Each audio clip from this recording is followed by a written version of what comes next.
O Show. This is the Big O Show. This is the Big O Show.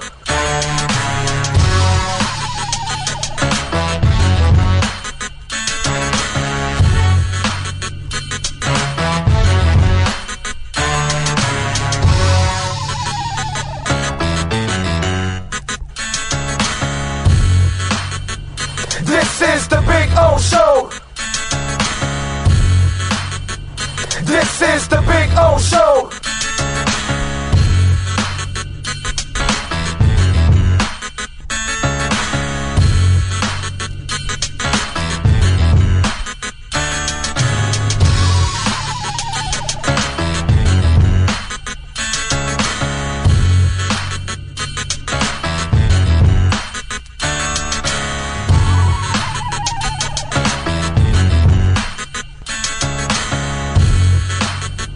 This is the Big O Show. This is the Big O Show. This is the Big O Show. This is... Welton Rayom has more than 62 years of litigation experience handling insurance disputes. They're committed to resolving even the toughest insurance claims quickly. Call them for a free consultation. 954-966-4646. At Welton Rayom, they don't get paid unless you win. Property damage claims to your home, business, or condo as a result of a hurricane. Welton Rayom can help. Water, mold, fire, smoke damage, Welton Rayom can help. Call 954-966-4646. If you're a Miami sports fan, then there's only one store to go to, and that's Caneswear at Miami Fanwear in Davie. They're your one-stop shop for all your inner Miami CF, Canes, Dolphins, Panthers, and Marlins merchandise. They have hats, t-shirts, game day jerseys, and so much more. Located at 2511 South University Drive in Davie, and open 24/7 online at caneswear.com or innermiamiwear.com. Call them at 954-835-5597. Caneswear, the spot where inner Miami and all Miami sports fans shop. Why is it that you get locked out in the worst moments of your life? Where are my car keys? Man, I can't find my house keys. In those frustrating moments, you need a locksmith you can count on.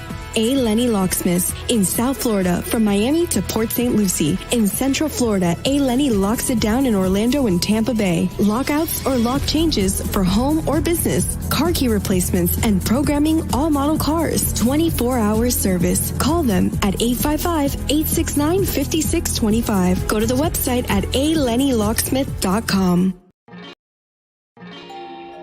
Oh, great. You have a doorbell camera. Now you have a front row seat to your house getting robbed. They're breaking into my house! Ooh, there goes the TV. I'm sure it'll turn up at the pawn shop. No, not the TV! Just because you can see them, that doesn't mean you can stop them. With Slogans, you get 24-hour monitoring, a free home security system, and professional installation. Plus, free doorbell camera, one that'll actually work for you. Get out of my house! Get out of the house! Call 1-800-ALARM-ME. When you move, you need a reliable company led by passionate folks, eager to assist its customers during a transitional process that needs to be smooth. Call Essential Moving Experts at 844-368-5750 for all your local and long-distance moving needs. You can rely on Essential Moving Experts. Mention the Big O Show and get $150 off. Family owned and operated, they offer free 30-day storage, full-service moving, fully licensed, bonded, and insured. Moving was never so easy. EssentialMovingExperts.com.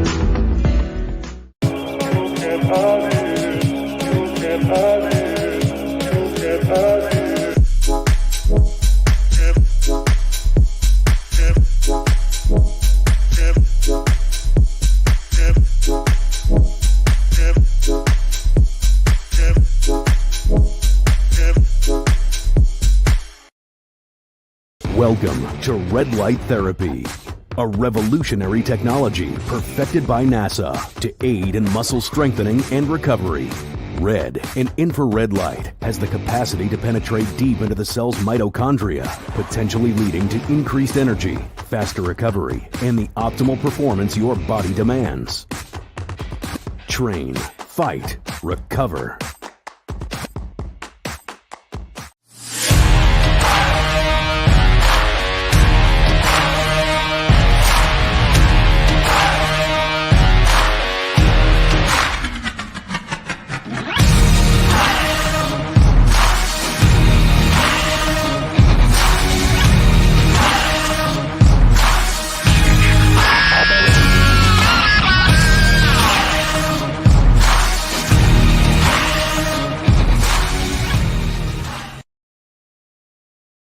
Statements or beliefs expressed on the following program by the host, guests, or callers are not necessarily the opinions of FantasyXS.com, Media Group Inc., ownership, management, sponsors, or website.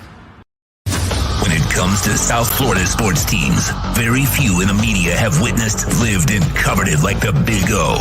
Let's start the program dedicated to your favorite South Florida teams with a passion that's unmatched. The Big O Radio Show is on. Here's the Big O. Good morning, boys and girls, and welcome aboard to the show on a beautiful Monday. I hope you all are feeling well. I hope you're feeling as good as I am. A terrific weekend overall. We got the Dolphins. I know they lost, but I don't care about the loss. There's a lot of positives coming out of that game. I'm feeling good about the Dolphins so far this preseason. The Inter-Miami football team is making a charge for the playoffs. And I told you all, when you asked me, you think they're going to get that 7 spot? I said, no, they're going to get a 5 or 6. And right now they're standing in 6. The Marlins still suck. Okay, that doesn't change. That hasn't changed for years. And that just continues. Please don't tell me about, the bubble playoffs of a couple years ago. But overall, just a good weekend, man. Good weekend. The wife and I binge watched A League of Their Own. It's a completely different A League of Their Own. Just want to warn you ahead of time. So, just in case, there's a little bit more of an edge, but it was entertaining. It wasn't great. I'm not going to tell you, oh my God, it was fantastic. It was awesome. It was entertaining is what it was. But if you want to watch it, it's on Prime. If you have Amazon Prime, as you know, it's all about platforms these days. That's why radio and TV and newspapers are absolutely dying, because it's all about platforms nowadays. Anyway, so we got a lot of good things to talk about today on the program. Please don't forget to smash the hell out of the like button, subscribe to the show, hit the notification bell. Also, you're getting us closer to 1,000 subscribers. And I know it takes a lot of effort to go over to Big O Show Cuts and subscribe. But if you can, please, we need to get to 1,000. So we're inching closer and closer to 1,000 on that one over there. So please, we're getting closer to 700 now. So let's get over that 700 mark at least. I would love to get over 800 today. That would be like really cool if I could ask, a few of you out there to go to Big O Show Cuts and subscribe, because you want this platform to grow. That other channel is part of this platform, and it's part of, there's going to be like 25, 35 conflicts or something like that between the Heat and the Panthers, and we're going to be going to a lot of those live games. So we're at 676, and so I'd love to get, I know we could get to 700 today, get 24 people, but how about 124 of you to go over to Big O Radio Show Cuts? By the way, we're going to add crypto and music segments there. Okay, so I may pop in, start doing a live show, and it might be a short one, but I might be talking about Algorand for 5, 10, 15 minutes. I may be talking about Polygon. I may be talking about Bitcoin. I may be talking about Van Halen. I may be talking about whatever, Young the Giant. I don't know. I have no idea. Maybe I give you a concert review that I went the night before, something along those lines. So that, like I told you, that channel is going to have some other stuff, okay? I think Sean has a hobby. I think it's knitting. He might do a knitting segment there. Is it knitting, Sean? Is that it? So is it knitting, right? That's the segment you have? Or is it beer? I forgot which one it was. I might have gotten them confused. They're kind of the same. It is crocheting, not knitting. Crocheting. Crocheting. There you go. There you go. Wrestling will be on the big channel. Okay. But on the second channel, we're going to have some other stuff. So Big O Show, Big O Show Cuts. You'll find it. It's Big O Show Radio Cuts, but whatever. Or Big O Radio Show Cuts, that is. But anyway, just put Big O Show Cuts. You'll find it. Subscribe. Hit the notification bell too. All of that good stuff. So I appreciate you all out there for doing that. All right. What do we got here on the chat board? Scott Primus is first in. Getting that week started. He says John Padilla, Greater Good, Hialeah Bread, David Carson, Weston Renaud, John Padilla, Greater Good, Steve Chapman, Brooklyn Rob. Yep. Been taking advantage of those dips.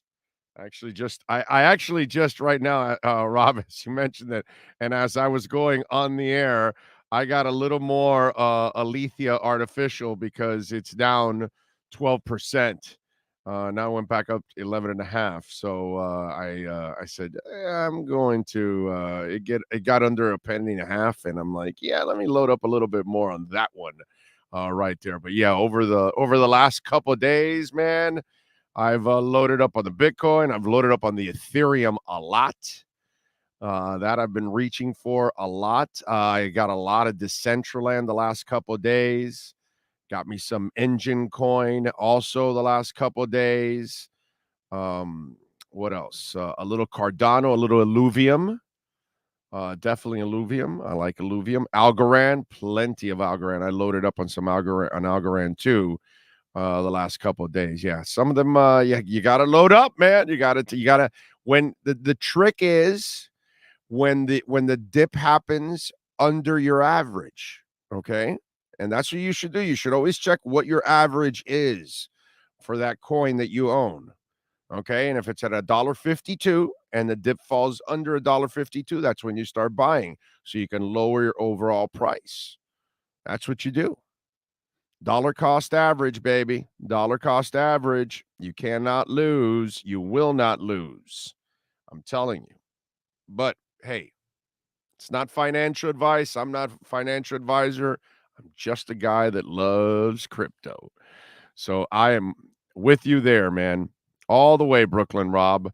Nyborg is in. Sadowski is in. GP Trap Hewitt loving that Inter Miami win. Who doesn't, man? Well, some of you out there aren't on the bandwagon. You don't like soccer. What can I tell you? Gus 1388, always the pillar of stability. Have they cut any players? No, it's tomorrow. By tomorrow, 4:00, I believe, they cut 5 players. So I have not heard. Maybe they do cut somebody today. You could be right, just for the hell of it, to get ahead. They might be able to do that. But so far, at least, I haven't heard anything. Sean always keeps up with the wire while we're doing the show. Jamie Zorria is out in San Jose. He says, I'm excited about what I've seen from the O-line. Looks better than last year, and all the pieces are not in yet. And remember, more importantly, the scheme is not in. It's very basic. They're not really doing a lot of things to give themselves an advantage also. That is going to help, besides, obviously, having Teron Armstead there, which will bring a lot of balance, will make even Liam Eichenberg look a little better with Teron Armstead and Connor Williams sandwiching him. So that should improve. It's just, we got to be patient. The problem with what's going on and what I've noticed, and even from media members at times, I don't know why anybody expected the running game to be productive right now and be fixed. This is a running game that's been broken for a long time. And these are young players that they got that were broken from the prior staff. So they've had to rebuild the attitudes. They've had to rebuild the scheme. And then they've got to get them also in a groove. And that's going to take, man, easy 5, 6, 7, I think even 8 weeks into the season. I think it'll take about halfway. We should then find out who the hell they really are. And did I not tell you a couple of weeks ago, or maybe a week ago, that, watching camp now and compared to, because I haven't been going to camp the last couple of years. And I used to go to camp every day and every camp out there and all that stuff when I was a beat guy. As a talk show host, I don't have to be out there all the time. But for our show, I wanted to go out there now and start, following all this. And what did I tell you a little over a week ago? It's impossible to know what the hell you have in your running game because you don't hit and you don't tackle. So if you're not really truly hitting and truly tackling, we're never going to know about the running game until we get to the regular season. So unless you already had an established running game, like you're the Indianapolis Colts, and you have several excellent offensive linemen, right? Okay. And then you had a back, you're set. And you knew you were set. Doesn't matter. Year in and year out. You're the Ravens. You know you can run. You know what I mean? You're the Titans. You know you can run. There's just some things that you know you can run. So the following year, you know you're going to be able to run. But a team that doesn't really run, which is Miami, and hasn't run for years and doesn't have that reputation and doesn't have the proven linemen, well, that's not going to happen overnight, ladies and gentlemen. And if anybody thinks that the running game was supposed to be perfect after the second week of the preseason, you have zero clue on what is happening at the NFL level here. So we have to be incredibly patient when it comes to the running game. There are signs that they're looking better. There are players that are looking better. But overall, we really don't know until we get to the regular season and we get to see what Mike McDaniel is scheming and what Frank and Applebaum and the rest of these guys are teaching and what these guys are taking in and how good they are. It's a process, but it is not going to happen 4 weeks into the training camp / preseason. I'm sorry. That's just, it doesn't make any sense. And we've got to use a little more common sense when it comes to this stuff. Let's just, let's be patient. Let's handle this thing the right way, and let's give this the proper time for it to develop and the proper time for us to assess it and then say, okay, this isn't working. Okay? Noah, that you don't need to tackle. You don't need to block and hit. That's the running game. The corners, the passing game, that's something that you could get a better read on. And Noah's a guy that, we're getting a better read on that, hey, man, the progress is just not being made. But in the offensive line, there are no final assessments that can be made about anything with the running game until we get deep into the regular season and we give them time because of the way football is structured now. That's just the way it goes, ladies and gentlemen. And we can't do anything about it. Let's see who else is in. Big Dan 305, Brandon Gomez, 6193, Anthony, JG Long, Stephen Allen, Fireman says, morning to all Finn fans. Hope you all have a great day and pray that our Finns cut no already and use their practice on other players. What a disappointment. It is what it is, man. I don't know if he gets cut. He still might survive another year for developmental purposes. Omar, good morning, Big O. People are losing their minds. I know Skylar is balling in the preseason, but some are saying he is in to his out. Yeah, well, I mean, remember, and I know a lot of you are what I'm about to label now, fans. But a lot of you, you overreact. And so that's why you're fans, because you don't really pick the players. So it's all good. It's all good. I love everything I see from Skylar, and hopefully he can become the eventual backup here, because I think eventually he'll be the better player down the line. You're probably going to need Teddy early on because of the experience. That's something Skylar doesn't have. Skylar has not seen all the defenses. So he's a young guy, and he could probably get fooled pretty easy when we get to the regular season, when they're disguising all kinds of stuff, and he hasn't seen all kinds of stuff. So I love what I see from Skylar, but, it's again, let's give the young man time. The good thing is they found a guy, and now you can stash him on your roster and develop him. And that's what you should be doing. You should be drafting a quarterback every year, no matter what, and try to find another guy and another guy. And remember, the key thing is what I've told you since they drafted him. I told you that they viewed him as a guy that has the potential to be the backup quarterback. Well, he's already shown you he has the potential to be a backup quarterback. So now over the next year, you develop him here to go along with the physical traits. And then you either move Teddy by the trading deadline, or at the end of next year, Teddy leaves because it's a one-year deal, and Skylar steps in as your backup, and now you have a really cheap backup because you're paying Teddy a ton of freaking money. This frees up money for you to go buy a lineman, a linebacker, somebody in free agency, because all the money you used on Teddy, you could use it on free agent, because what you're paying Skylar is rookie money for 4 years on a 7th-round salary. Freaking steal. That's great drafting. That's what you're supposed to do. Reed Sinnett, by the way, because I keep up with him every week, 4 of 9, 69 yards and a touchdown. Played well again. Now he has a hard. They will probably have to keep 3 also if they want to keep Reed Sinnett, because Gardner Minshew has played well. He played. I watched Gardner Minshew play this week, and he played well last week. And he played well again this week. Made a couple of really nice throws. Not a lot of deep throws, but he had a couple of really tough traffic type throws, and they were impressive. And he played well. So they're kind of solid all the way through, from starter, second, and third stringer, because they got Miami's guy. And so Miami probably learned their lesson with Reed. They're not going to let this kid go, as I've told you now for 2 weeks. You don't allow him to get through the waivers. You just keep him on the 53. Remember what I told you. It's about your other spots, the stupidity of last year, that the back end of your corners, the back end of your linebackers, the back end of your receivers, they weren't two-way players. They have to be able to help you out on special teams.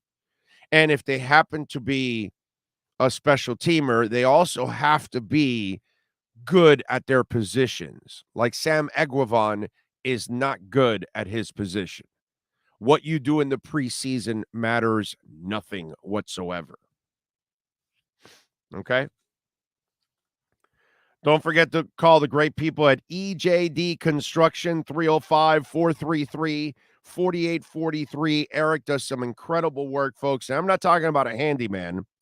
I am talking about fully insured, liability and all. We're talking about custom home construction, major home remodeling. We're not talking about a Mickey Mouse outfit. We're not talking about some dude that stops by at Home Depot to pick up a couple guys and then shows up at your house. These are trained professionals. They do quality work. They do affordable work. They do shell house construction in-house. That's how they keep their costs down.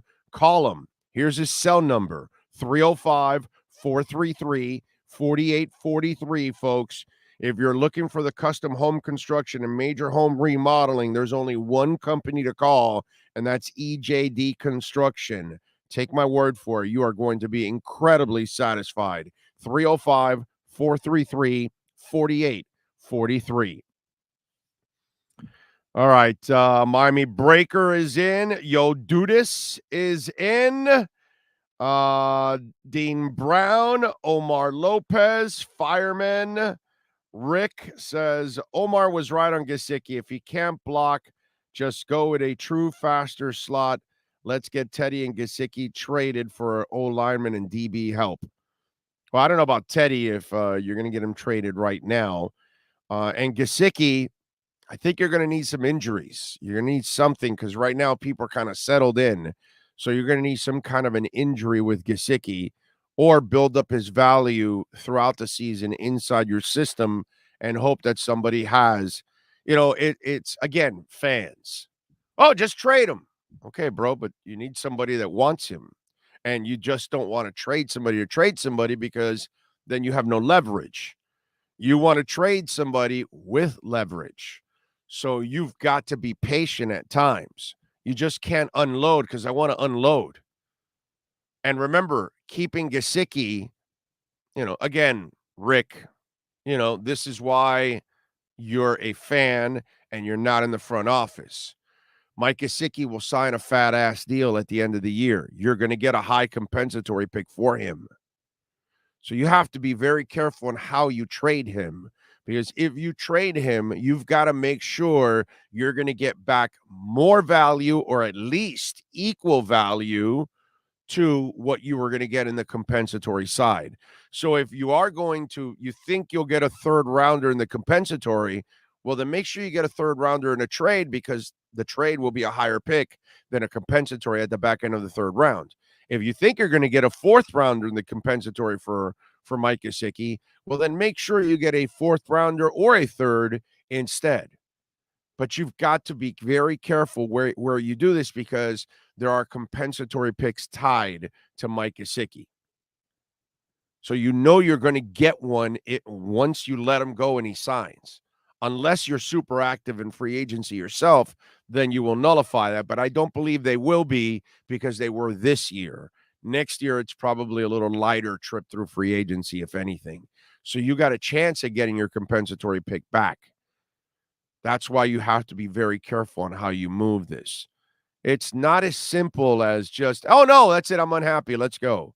You've got to find the right trade partner. It's got to be the right situation, because you have options. So use your head a little bit more when you're talking about this. It can't be just fans don't think a lot of times, because you're living off of emotion. Josh is in. Ray is in. Let's see. No huge difference between crotcheting and beer. I drink beer when you mean croquet? Is that croquet or crocketing, or what the hell is that? Is croquet like croquetas, or is it like croquet, or is it what is that? I don't know. Was he trying to say crochet? I think so, but is that how it's spelled? I don't even know, bro. I don't know. Crochet and a beer? You got to put the beer down, right? For a crochet? Well, you can do it with one hand, right? Oh, you're supposed to do it with one hand. I don't know. I don't play that rich. See, that's the thing. Brooklyn Rob is rich. Rich people play crochet. Us working stiffs. Brooklyn Rob's in this high-end office overlooking South Florida, spending millions in crypto every day, counting money, yachts. Yeah, that's why he's playing croquet. Us poor people. Yes. We have a trade in the NFL. No. Yes, we do. What happened? The Raiders are sending QB Nick Mullins to the Vikings for a conditional 7th round in 2024. Kirk Cousins has a new backup. All right. Nick Mullins gets traded. Yeah, baby. He's a serviceable backup. He's not bad. All right. There you go. Big time moves. Omar Ferrer is in. Says Gesicki doesn't convince him. Doesn't seem to have much heart. Come on, Omar. You mean the guy that blew out a shoulder and then came back with a banged up shoulder and caught a one-armed catch? Yeah, no, of course. That guy has no heart whatsoever. Maybe he doesn't fit the system, dude. I mean, really, let's just go to some ridiculous extremes. Of course, he doesn't have any heart. Yeah, no, he only plays injured. Yeah, no, he doesn't have any heart. If we trade Teddy, it will be a $6 million cap hit next year. I think it's more towards the trading deadline. Again, this is just fans overreacting and talking some stupid shit. Teddy will get traded towards the trading deadline, so that way most of the season is done. So then the cap hit is less because it's only a one-year deal. So it's not like you're going to get anything the following year. And then it's either that or you wait till the end of the year and you cut him, and that's it. They're going to keep Teddy. They're not trading Teddy right now. You have to keep Teddy because of his experience. Skyler doesn't have experience. He's working against vanilla coverage right now. Slow the hell down. Learn the fucking game.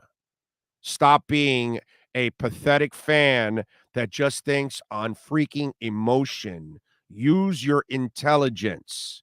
Most of these teams aren't playing a lot of their starters. And when he plays, he's facing no starters. They're not scheming. Stop with the fucking stupidity. Because nobody will be clear. Nobody will be honest with you. I'm the only one that's ever going to be honest in this damn town. Okay? I like Skyler. I told you he was making the team 2 weeks ago.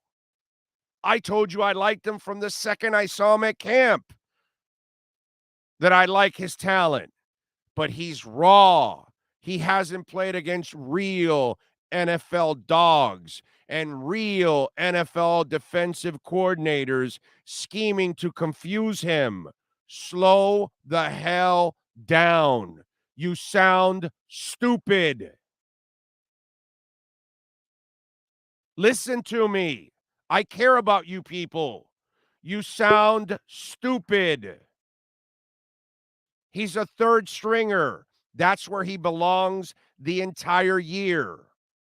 He needs to learn the knowledge that Teddy has. He needs to gain experience. He is not ready to play against NFL defenses. Jesus. Get a brain, guys. Learn. He's talented. I love the kid. I keep him on my 53, but it's for developmental purposes. I don't want to ruin the kid by thinking that all of a sudden I can put him in there to play against NFL defenses. He's not doing that now. He's playing against vanilla crap, and he's playing against a crap ton of backups and some guys that aren't even going to be in the league.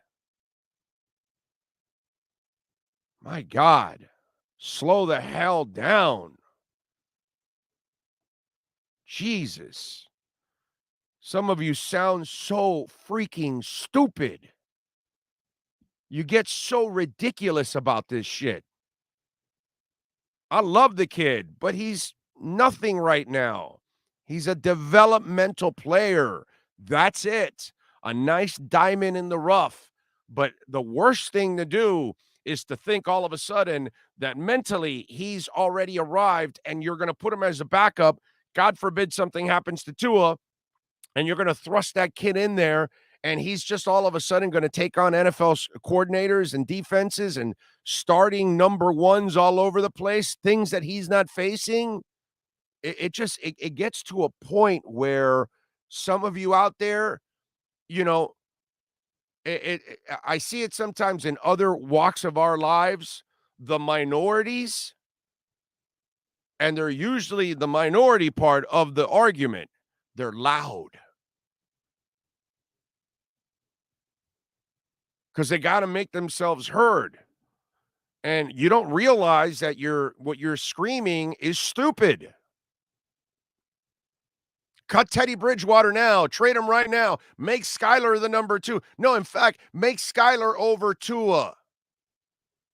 I mean, how stupid can you be? Seriously. That's the kind of shit that Stephen Ross thinks.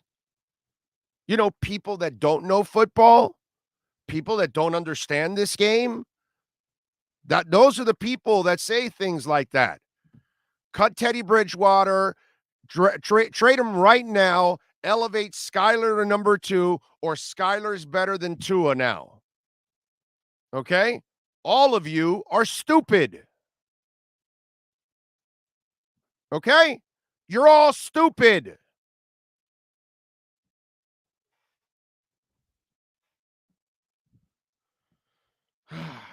It's Mr. Hand. What are you all on dope?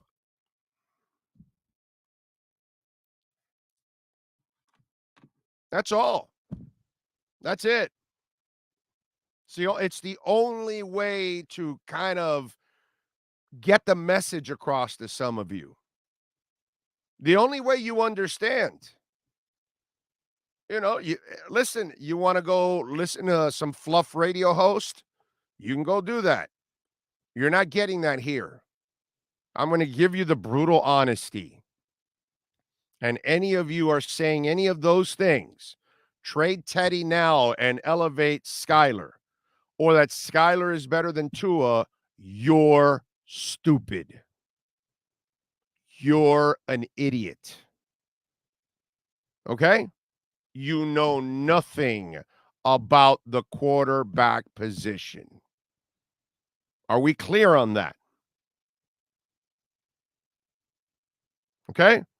Teddy must be kept at least through the trading deadline or the year. But worst case scenario is trading deadline. And that's because Skyler is getting everything right in practice, in the classroom. He's made these incredible leaps and bounds that you're like, okay, yeah, no, we can take the chance. It's only a couple weeks. Let's roll. But outside of that, I would expect Teddy Bridgewater to live out the year and then get released. And then Skyler, if he's good enough and he's made enough progress, he becomes the number 2 next year. And you'll still bring competition, of course. Oh, the emptier the bucket, the louder the noise. Amen to that, my brother. Amen to that. Amen to that. No, because remember, the same people that have Skyler now, the number 2, are better than Tua. They had Teddy beating out, Tua. Same people. It's the same exact people. That buddy of yours, you know who he is, right? Remember that buddy of yours that told you, oh, no, dude, Teddy's going to take the job away from Tua. Well, now that Teddy's really not taking the job away from Tua, that same buddy of yours is now saying Skyler is better than Tua. Have you noticed that? Have you noticed that? Come on. How many of you have that buddy? Either that or you just realized you have that buddy, because I just exposed that buddy for you. There's a bunch of you right now going, oh, shit. O's right. Yeah, man. Yeah. Bobby told me that Teddy was going to take Tua's job. And now he's saying Skyler's better than Tua, and he skipped over Teddy. Yeah, O's right. It's the same guy. I'm telling you. Same guy. Or girl.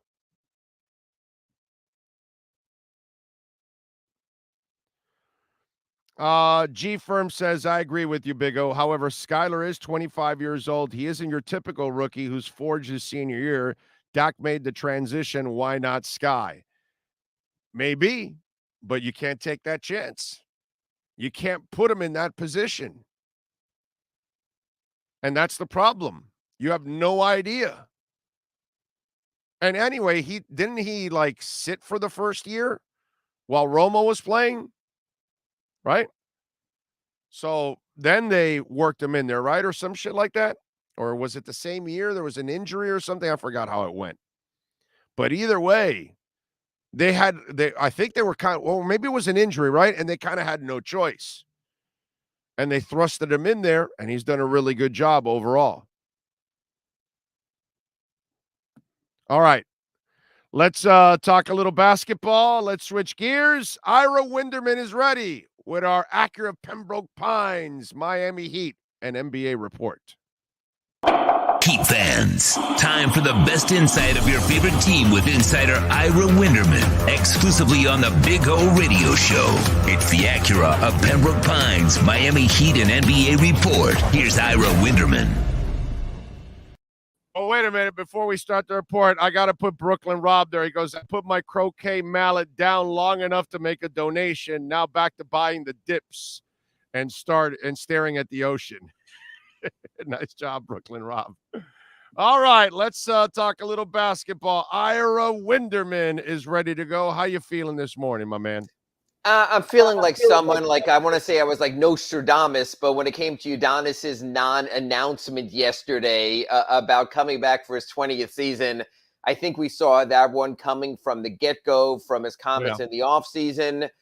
And now we know who the Heat are, that unless there's a Mitchell trade or a Durant trade or something smaller for Turner or Collins or Barnes or Crowder, this is your roster, because this locks them in under the tax, Big O. And I just posted this story at sunsentinel.com, really until March. The financials for the roster are pretty much locked in now, with Udonis being last man in, 14-man roster, two-way players. Let's go.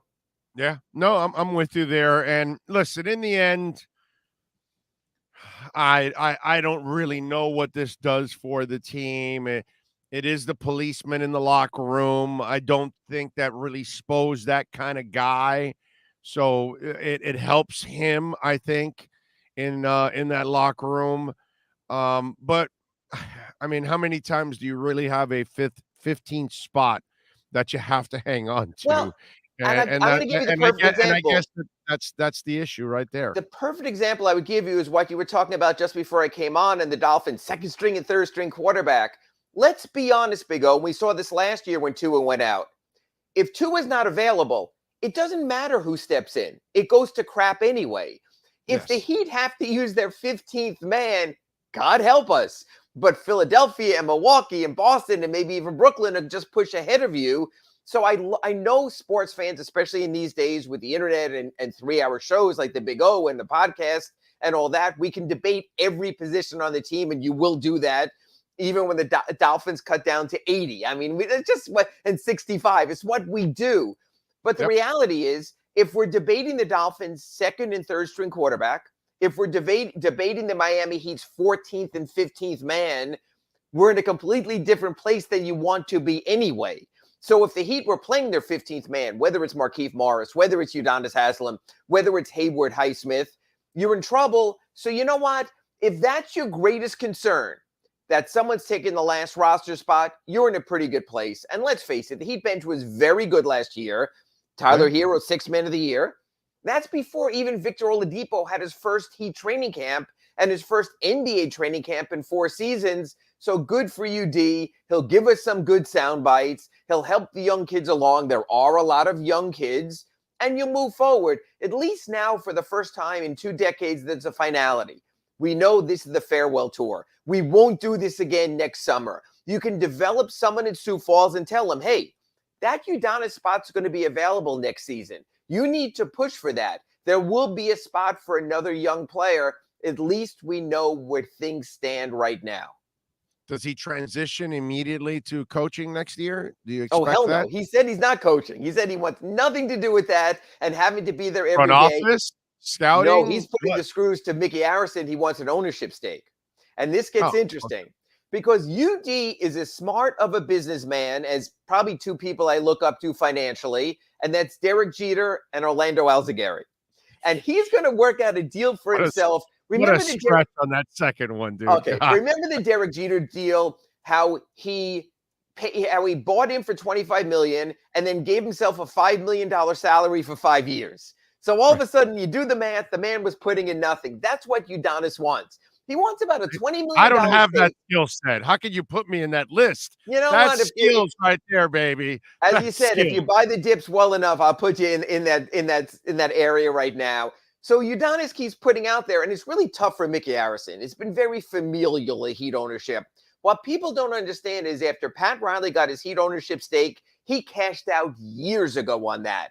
And it's a family thing. And even the minority owners don't have the same control they had earlier. It's Mickey Harrison, it's Nick Harrison, it's in the family. But Udonis has a whole year to lobby right now. And to make it a little uncomfortable for Mickey, that's what he wants to do. And why does he want to do that? Because he saw Dwayne Wade do that with the Utah Jazz. And he's basically saying... And on the flip side, Miami, as in Mickey, you kind of got a little butthurt that Wade went to Utah. Well, don't be butthurt if Udonis goes with the Las Vegas expansion team or something. Exactly. And UD knows it's a bad look and knows if he goes somewhere else and he gets a stake in the Memphis Grizzlies, it just, that'll be two legends who were left. So to be curious, I'm also curious how the Heat's going to do the UD banner raising. Is it during the season? Is it part of this celebration? Or does it come, down the road, something like that? Because we should do a Wade-like thing, a 2-3 day thing for UD. It should be the same thing, man. It should be celebrated. And maybe that's all next preseason. You can juice the preseason to sales. You can make it, the Udonis Haslem month down here next October, do something like that. One thing I'm curious about, Big O, there's three things that are still going to happen for the Heat. By the way, we should elevate his Miami High jersey also in the AAA. Put them all up there. Hey, you know me. Put up the UF jersey, and there's one that he's spending the season in France. I'm for that. We know LeBron's number 6 is going to get retired. We know UD's 40 is going to get retired. But eventually, if this is the classic home of the Dolphins, and Big O, you know this every time that you go to Hard Rock, you see the Dolphin statues there for the icons of the franchise. Is it just a Dwayne Wade statue, or is it a Wade and Haslem statue of the two guys who started in 2003 to bring this franchise to another level? Because you know what?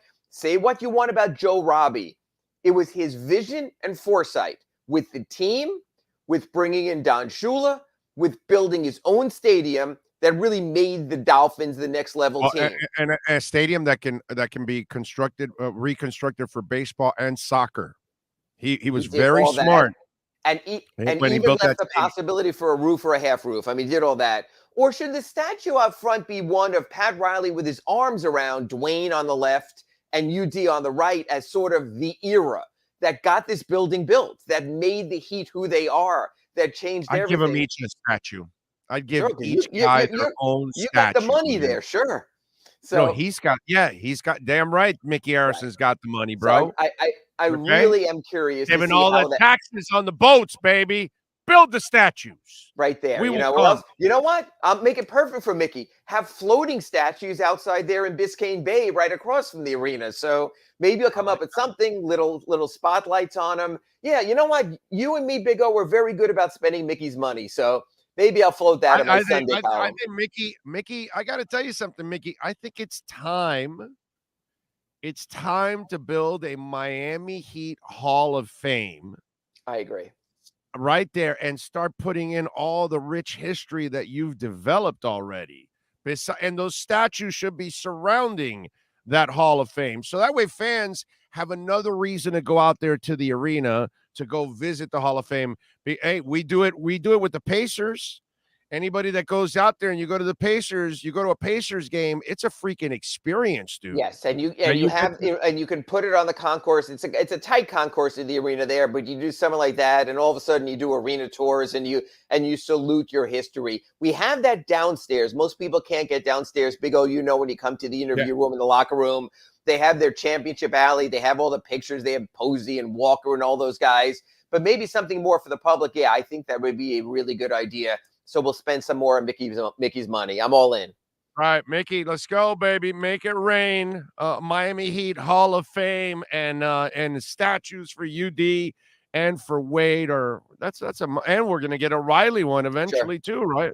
Sure, so we definitely have to get all of those. All right. So where do we stand?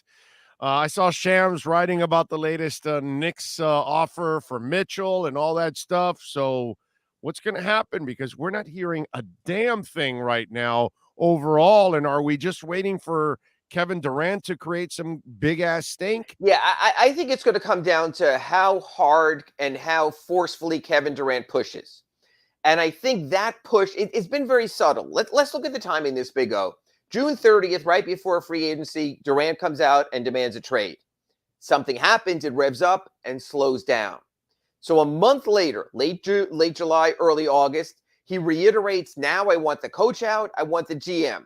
He does that push. So I think there'll be stepped up pushes. Basically, Kevin Durant is asking through his people, how far do we have to take this? How uncomfortable do you want to make this? Step one, June 30th, ahead of free agency. Hey, do it now. Midsummer, hey, I want my coach and GM out. I can only imagine the bombshell around Labor Day when he adds something else in there. that this franchise is a go nowhere thing, he maybe attacks the owner, Joe Tsai. Then you get to a point where you have to do something. And I think Pat Riley's sitting back there and going, okay, they might not be taking any of these offers right now, or they're going to have to do something. I don't need to blink yet. Same thing with Donovan Mitchell. Donovan Mitchell with the Utah Jazz, they traded away Rudy Gobert, their all-star, their all-NBA center, for a bunch of draft picks. So Donovan Mitchell's sitting there going, hey, maybe they flipped those draft picks for someone good for me to play alongside. But as each week goes on, and it becomes more and more obvious that all Danny Ainge wants is to collect more picks and sort of be Sam Presti 2.0 and deal with them all down the road, I don't think Donovan Mitchell is going to be very comfortable going into camp. So yeah, it looks like the Knicks deal is the best for Mitchell. It looks like the Celtics deal is the best for Durant. But yet the Nets and the Jazz haven't blinked yet. When do those other teams go, you know what, we got a season to get ready for. We ain't doing this. And Pat Riley goes, hey, here's your second best offer. Now what? This will go all the way to the start of camp. Wow. All right. So then you're expecting. So Sean Marks doesn't have. I mean, if you're Sean Marks, don't you feel like all hell's going to break loose? Don't you want to try to avoid this? Because if he goes, if Kevin Durant loses his crap, then I get, I know it sounds crazy to say that value will be lost, but it does become that much harder to make a deal because now the disgruntled star is openly talking about how disgruntled he is. And then the situation gets that much uglier for Brooklyn to start any season. And it comes down to strength of ownership. Does Joe Tsai draw a line not only on trades, but with Kevin Durant? Enough already. Enough. We're not doing anything. You're not forcing our hand.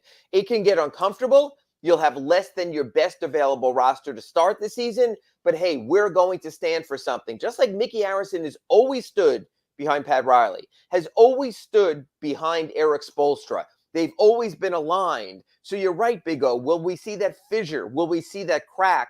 Then you'll see what's going to happen. Look, the Nets have never been an organization of strength. They have flitted through coaches. Remember that from PJ Carlissimo, and then even after that, they had Kenny Atkinson come in. They didn't stand by Kenny Atkinson. He didn't. I thought he did a good job. He's a very, very good coach. That's why Charlotte wanted them. That's why Golden State retained him. Even Jason Kidd forced his way out of there. Remember, he wanted equity. He went to Milwaukee instead as coach. So is that franchise ever going to have stability? I think that's the crossroad right now for Joe Tsai, and we'll see how that plays out. Is the organization going to be stronger than the player, or inmates still running asylum? We'll find that out in the next month because, man, I want this split screen like you and I have right now. I want one screen to be showing Jazz Media Day and one screen to be showing Nets Media Day, because that will be a crap storm when those players are asked to, well, what do you think? Is there going to be a trade? Is your roster going to be the same? What's going on here? You don't want every day. And it'll be every day now. Yeah. That's the start of every day of your life in a Jazz and in a Nets uniform. And now. Throughout the preseason and leading right up to the start of the regular season. So you know what? I think the Heat are sitting back going, okay, we can do this. We'll wait. We're in no rush. We're the defending regular season Eastern Conference champions. We play every game to win. We'll find a way to win enough games until everything is sorted out. And one more thing. Everyone else has to answer that question too on your team. Yes. So it just becomes. That's what I mean. Yeah. 15 players put in a very rough spot, especially with the Jazz. Because if the Jazz are rebuilding, Bogdanovich is going to be out of there. Mike Conley is going to be out of there. Those players don't need to put up with that. And then the Nets, is Kyrie going to show up? Is he going to show up for every day of camp? Or does he have other business Tom Brady like to attend to? The difference is Tom Brady with his championships can do whatever the hell he wants for a week or two during the preseason. If Kyrie goes AWOL, oh my God. Well, force him to take a monkeypox vaccine, and he won't show up. That's it. Just tell him he has to take a vaccine. There you go. We'll and change he's going to run in the other direction. That's all. Exactly. Just tell him, hey, it's monkeypox this year. Oh no, I'm out of here. And so that's it. It's all good. By the way, that thing is ugly. I don't know, man. Whew, that thing is scary. That monkeypox stuff. Wow. All right, what are you working on in the Sun Sentinel? Well, the story I told you about is, just to go really briefly, for the Heat to stay under the luxury tax, once Udonis formally signs his contract, they'll have about $200,000 left under the tax. The NBA day rate is the same that Big O makes every day he shows up for work, $6,000 a day. is the minimum salary. So under that salary constraint, the Heat cannot add another player. The 15th you're allowed to add until the final month of the season. So this could be it for now. They don't have wiggle room. The only non-guaranteed contract on the roster is Haywood Highsmith, who they're still high on as a possible big minutes player at power forward. So as I wrote in the Sun Sentinel this morning, tomorrow in your newspaper, it's basically all or nothing for the Heat. It's either this is it and they'll move forward, or there'll be a mega deal that'll completely change the payroll. So that's online right now in tomorrow's paper. I also wrote in my Ask Ira today, who does the torch get passed to? We now know there will be a passing of the torch next season. Udonis Haslem, after 20 years, after the last decade plus as captain, will be gone. Does it become Jimmy's team? Or is he too old for that at 33? Does it become Kyle Lowry's team? Or is he pretty much the face of the Raptors? You can't be the face of two franchises. Or does he become what Bam Adebayo wants, where he has said, I want to be Heat lifer, I want to be the face of the franchise. Well, you can't have a face of the franchise also pegged in the middle of trade rumors. So it'll be curious to see how they handle Bam Adebayo. But if you were to put me on the spot right now and say who is going to be the face of the franchise after Udonis Haslem, I think Bam Adebayo with his big personality. Tyler's a quiet guy. I think Bam would be a fitting face of the franchise. And yeah, I could see him eventually being the next jersey a decade down the road because he came into this organization. He's only been a Heat player, and his buy-in on the defensive end is as much of a buy-in as any player has given the team, where Eric Spoelstra said, I want you to do X, Y, and Z, and Bam Adebayo has said, I'll do X, Y, and Z. Yeah, he's a character guy. There's no doubt about that. So he's definitely a perfect Heat player.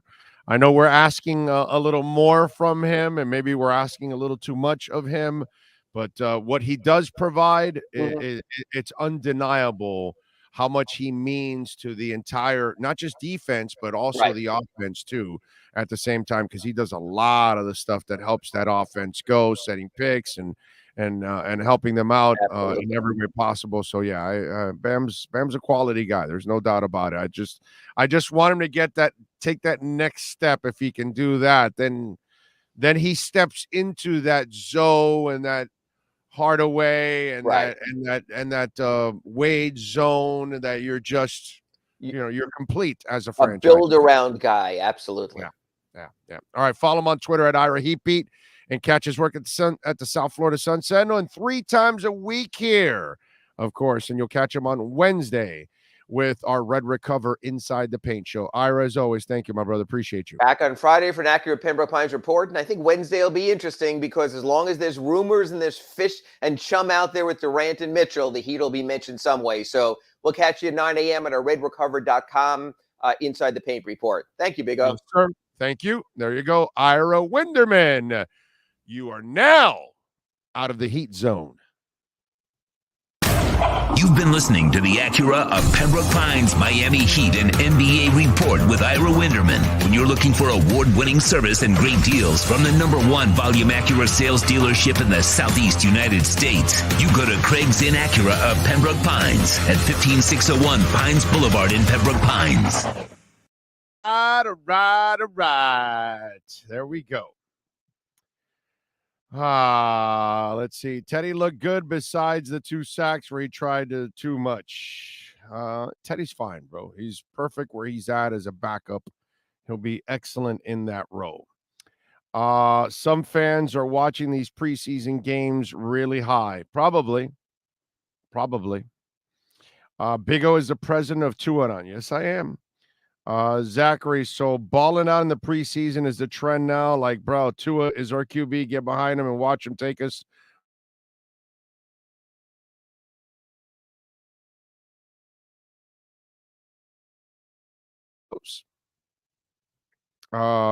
Bailing out on Tua now is like dumping all your Bitcoin today. Exactly. Big O, I got an email from Red Recover. I'm on the waiting list. Thank you. There you go. Oh, you're getting a hat. You're on the waiting list for the hat. Nice job by you, sir. Brett Dodger, fair weather fans, ball in and out all the time like fleas jumping on and off. The party's over. Bubba says, building the roof before the foundation. Get that line situated. Amen to that, man. Amen to that. I'm with you there, man. Let's see. What else do we have on the program? Speaking of Red Recover, I tell you all the time about Red Recover, and when it comes to pain and discomfort, we're all constantly feeling it. And if you have an old injury, if you're working out, let me tell you something. Go check out Hayden Hurst, first-round pick, playing for the Cincinnati Bengals now. He uses redrecover.com to optimize his performance. He uses it before and after his workouts. You can check out his video blogs. You can check out the regular blogs out there also on redrecover.com. So they talk about all kinds of different benefits from red light therapy. And this has been around for a long time, folks. And what Red Recover does, it promotes faster muscle recovery following your workouts. It expedites healing time from sprains and strains. That's why pros and amateurs like you and me and recreational athletes, they use Red Recover, man. So us weekend warriors, you can use Red Recover. You got an old injury, like Sean's got bone on bone. He uses it to alleviate the pain, the discomfort, get the blood flow going, because that's what it does also. And it's an ankle, a knee, a hip, back, neck. They've got all the wraps for it. They've got wraps for the dogs. They got wraps for the kids because it's all natural. There are no side effects. So anyone and everyone can use redrecover.com. You want to find out more? Go to redrecover.com. Use our code BIG-O. Get 10% off. And for those of you that are losing your hair, if you're starting to lose your hair and you want to save it, you might be able to do it with the hat I wear every single day, and it's helping me grow my hair back right here, baby. All the natural yarmulke, we are growing hair back, man. It is awesome. Thanks to redrecover.com. So check it out. I'm not saying that it works for everybody, the hair, because I'll tell you, like, this has been dead for years, a long, long time, has not been rejuvenated. This hasn't. So I'm not saying it always works, but there's a possibility. And man, if you can save some hair, let's try to save as much as we can for as long as we can. Go to redrecover.com and use our code BIG-O. All right. Tom Flores says, good morning, Big O. We fans need to be patient with our Dolphins. I like what I'm seeing from the Dolphins. So do I, man. Just easy. Take it easy. I get it. There's a lot of losing. We're all frustrated. We're unhappy with what's gone on for decades now. We're dying for change. We're dying for a quarterback. We're dying for a coach. We're dying for a front office. I think all of that is falling into place. But I get it. The frustrations blind you. And all of a sudden now you just, it's you don't have the patience anymore. With the Heat, you can have some patience. You know why? You can have a lot of patience, actually, with the Heat. Why? Because they've won so much. So if they have to reset, you can trust them that they're going to reset, and they're going to reset to be better because they're the Heat. They've earned your trust. Are they going to be perfect? No, because nobody's perfect. But and I know that, 95% of the time the Heat are right. 95% of the time they make the right move. They hire the right person. They draft the right person. They sign the right person. It's just, that's who they are. They're awesome. They're freaking amazing. And we wish that all the other teams in town would be, because I think about it.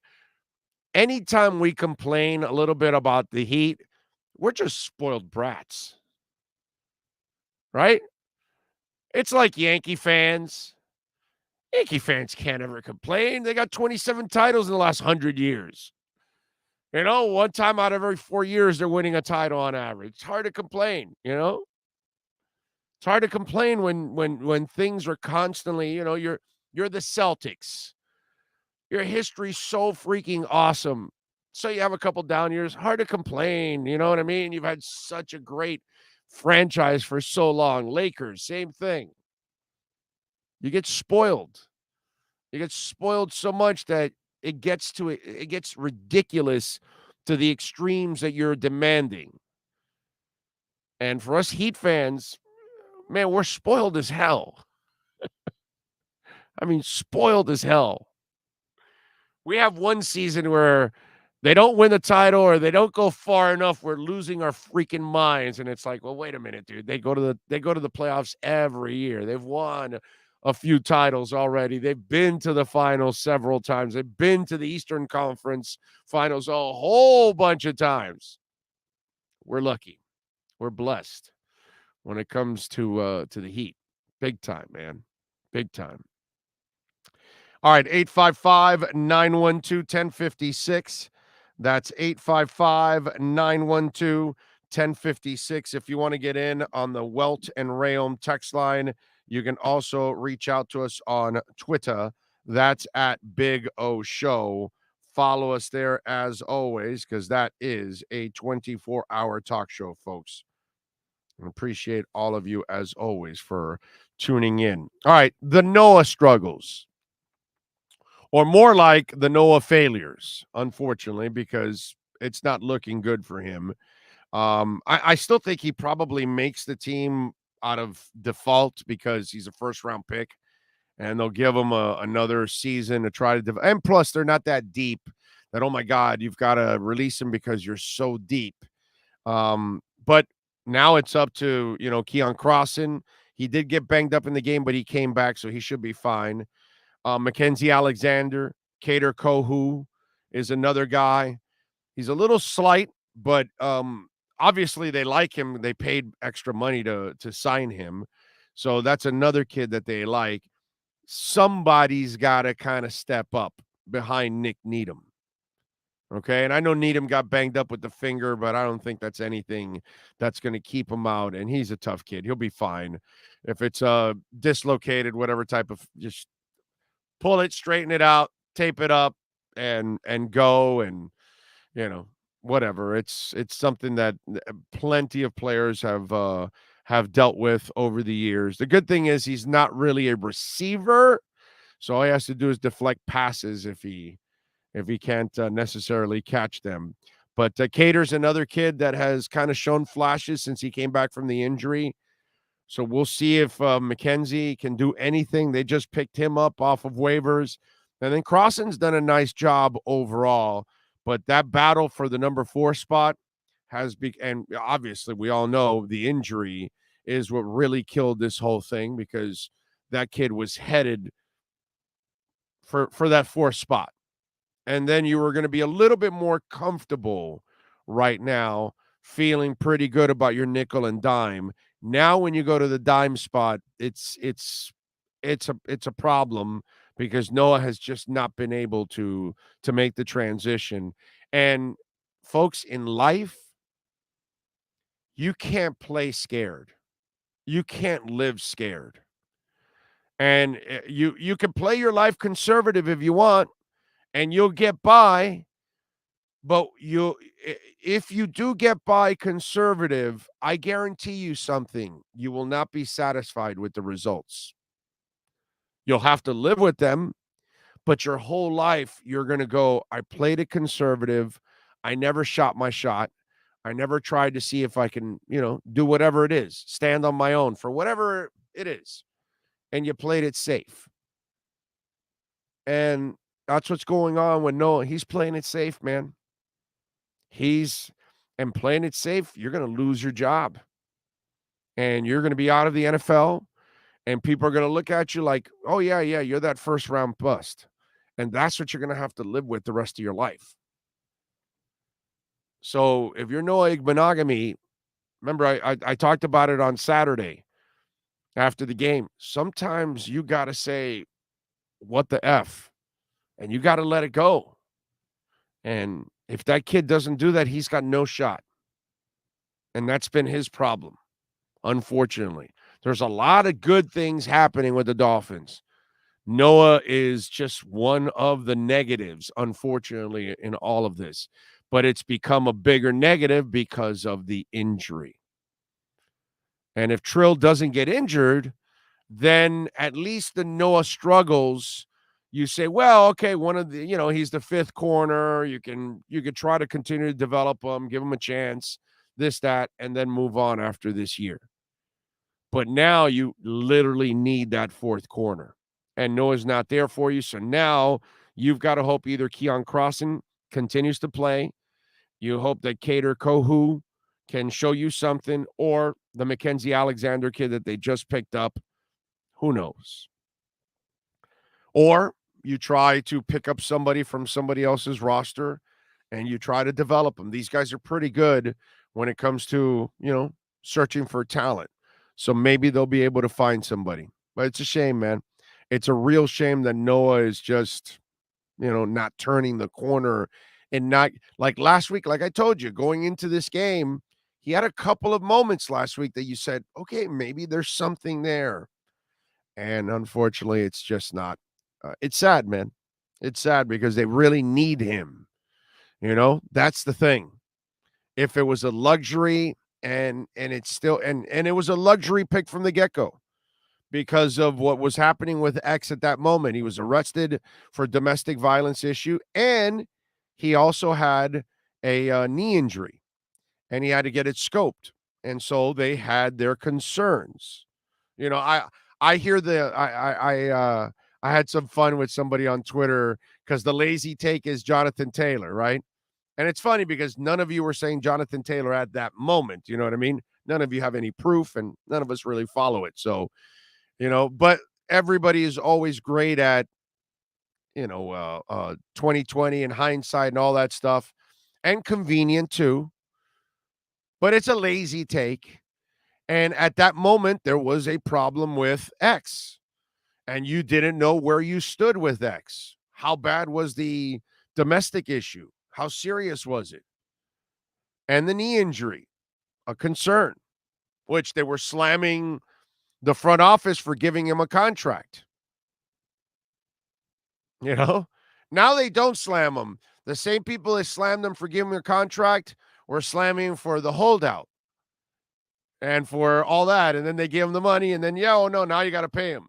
But wait a minute, the tune was different when he had a knee injury and he was off of a domestic issue, just like fans. It's convenient now. Yeah, we got to scream Jonathan Taylor now because it's a beautifully lazy comment. But at the moment, when your starting corner is allegedly beating up his girlfriend and a knee injury, fresh off of signing a big contract, yeah, that was a problem. That was a concern. And hey, man, they made the wrong pick. Noah, unfortunately, is not working out. That's it. Unfortunately. Going to have to go find another one now. Pretty simple, right? It's over. You got to find another one. And I don't know. At this point now, you've got the dress rehearsal probably coming up. You've got a couple practices against the Eagles. There's really not a lot of time to turn it around. It's almost like who's playing the best out of these backups? Let's get him some playing time to see if he can do better than what Noah's doing right now. That's what's going on, But it's just one of those where it's not going to work. It's not working out at all for the kid, unfortunately. But here's the thing. And this is where some of you are pathetic fans. Okay, now I'm gonna pick on the pathetic fan. Okay, because if you meet your buddy and all he can talk about is Noah, then he's really not looking at the big picture, because there's a lot more bright spots than negatives. And nobody ever said that this team was perfect. Nobody ever said that they solved every position on this team. And the Trill Williams injury, I mean, what are you going to do? They had somebody there to take the number 4 spot. It looked like a kid that was ready to take that number 4 spot, but unfortunately got injured. They were prepared. Even for Noah not coming through, they had the kid to come through. Unfortunately, injuries happen, and you suffer a setback.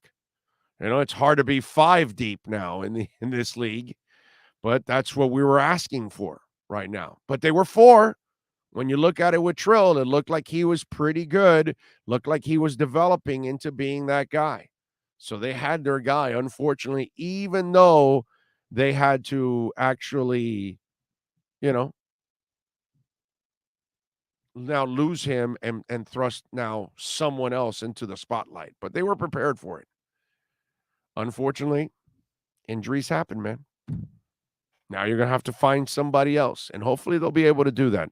You never know. Some young guy may get cut that they like, and they may be able to develop, and he may be a fine for them. There you go. Anthony Fauci will be stepping down as chief medical advisor to President Joe Biden in December. He's 147 years old. Go enjoy your life already, dude.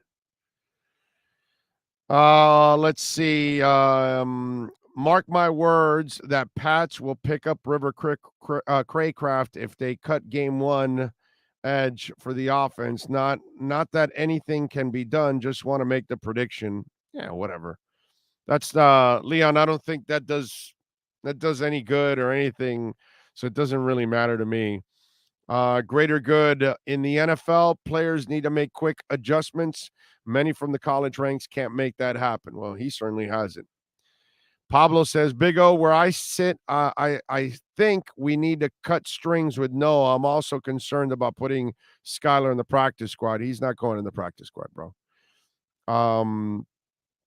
I agree with you, Big O, about X, but there were a lot of people that thought we would take a running back with that third pick and the first pick in that year. Every year they want a running back. That wasn't that year. Every year they want a running back. What's the difference? They wanted a running back this year also in the draft, and they didn't take it. That running back comment doesn't fly, my brother. We're talking about the Miami Dolphins. That's every year they want a running back. It wasn't just that year.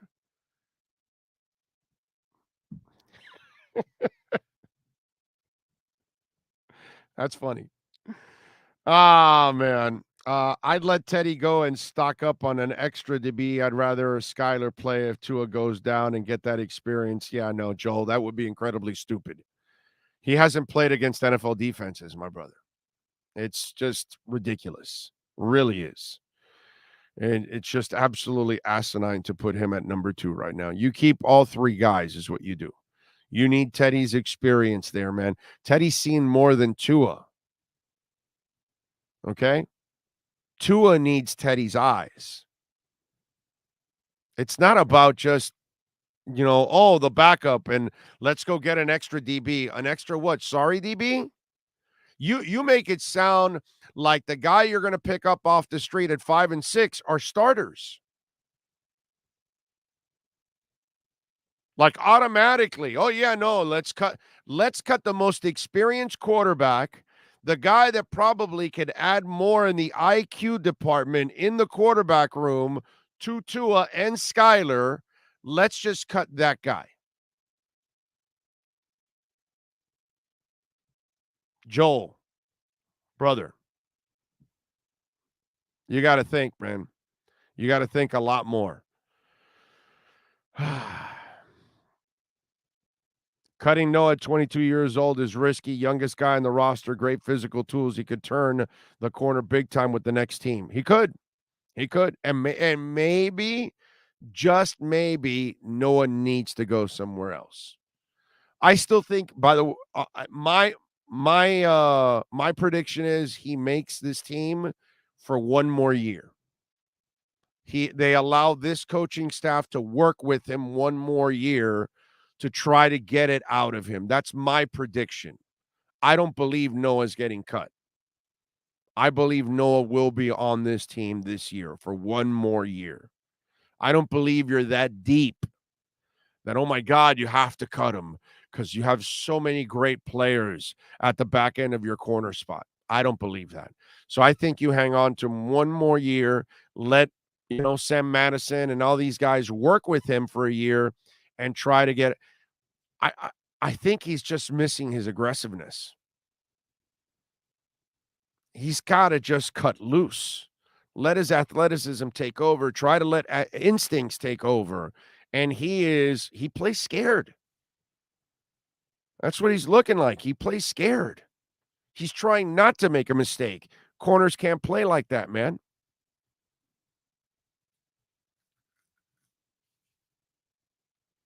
So, I was a huge fan of Taylor coming out of running back. Don't win Super Bowls anymore. It's a passing league. How many Super Bowl rings does Derrick Henry, C-Mac, and Jonathan Taylor have? Jonathan Taylor's a fantastic player. Okay? Fantastic. Nobody can argue what Jonathan Taylor has turned into. Now, here's the funny part about some Dolphin fans out there. Let's use a little common sense. Wow, I didn't break at the top of the hour, did I? I just noticed that. Anyways, let's use some common sense. Does Miami have Indianapolis's offensive line? I must have missed that. Hey, Sean, does Miami possess the kind of line they have for the Colts? No, they don't? Oh, okay. All right.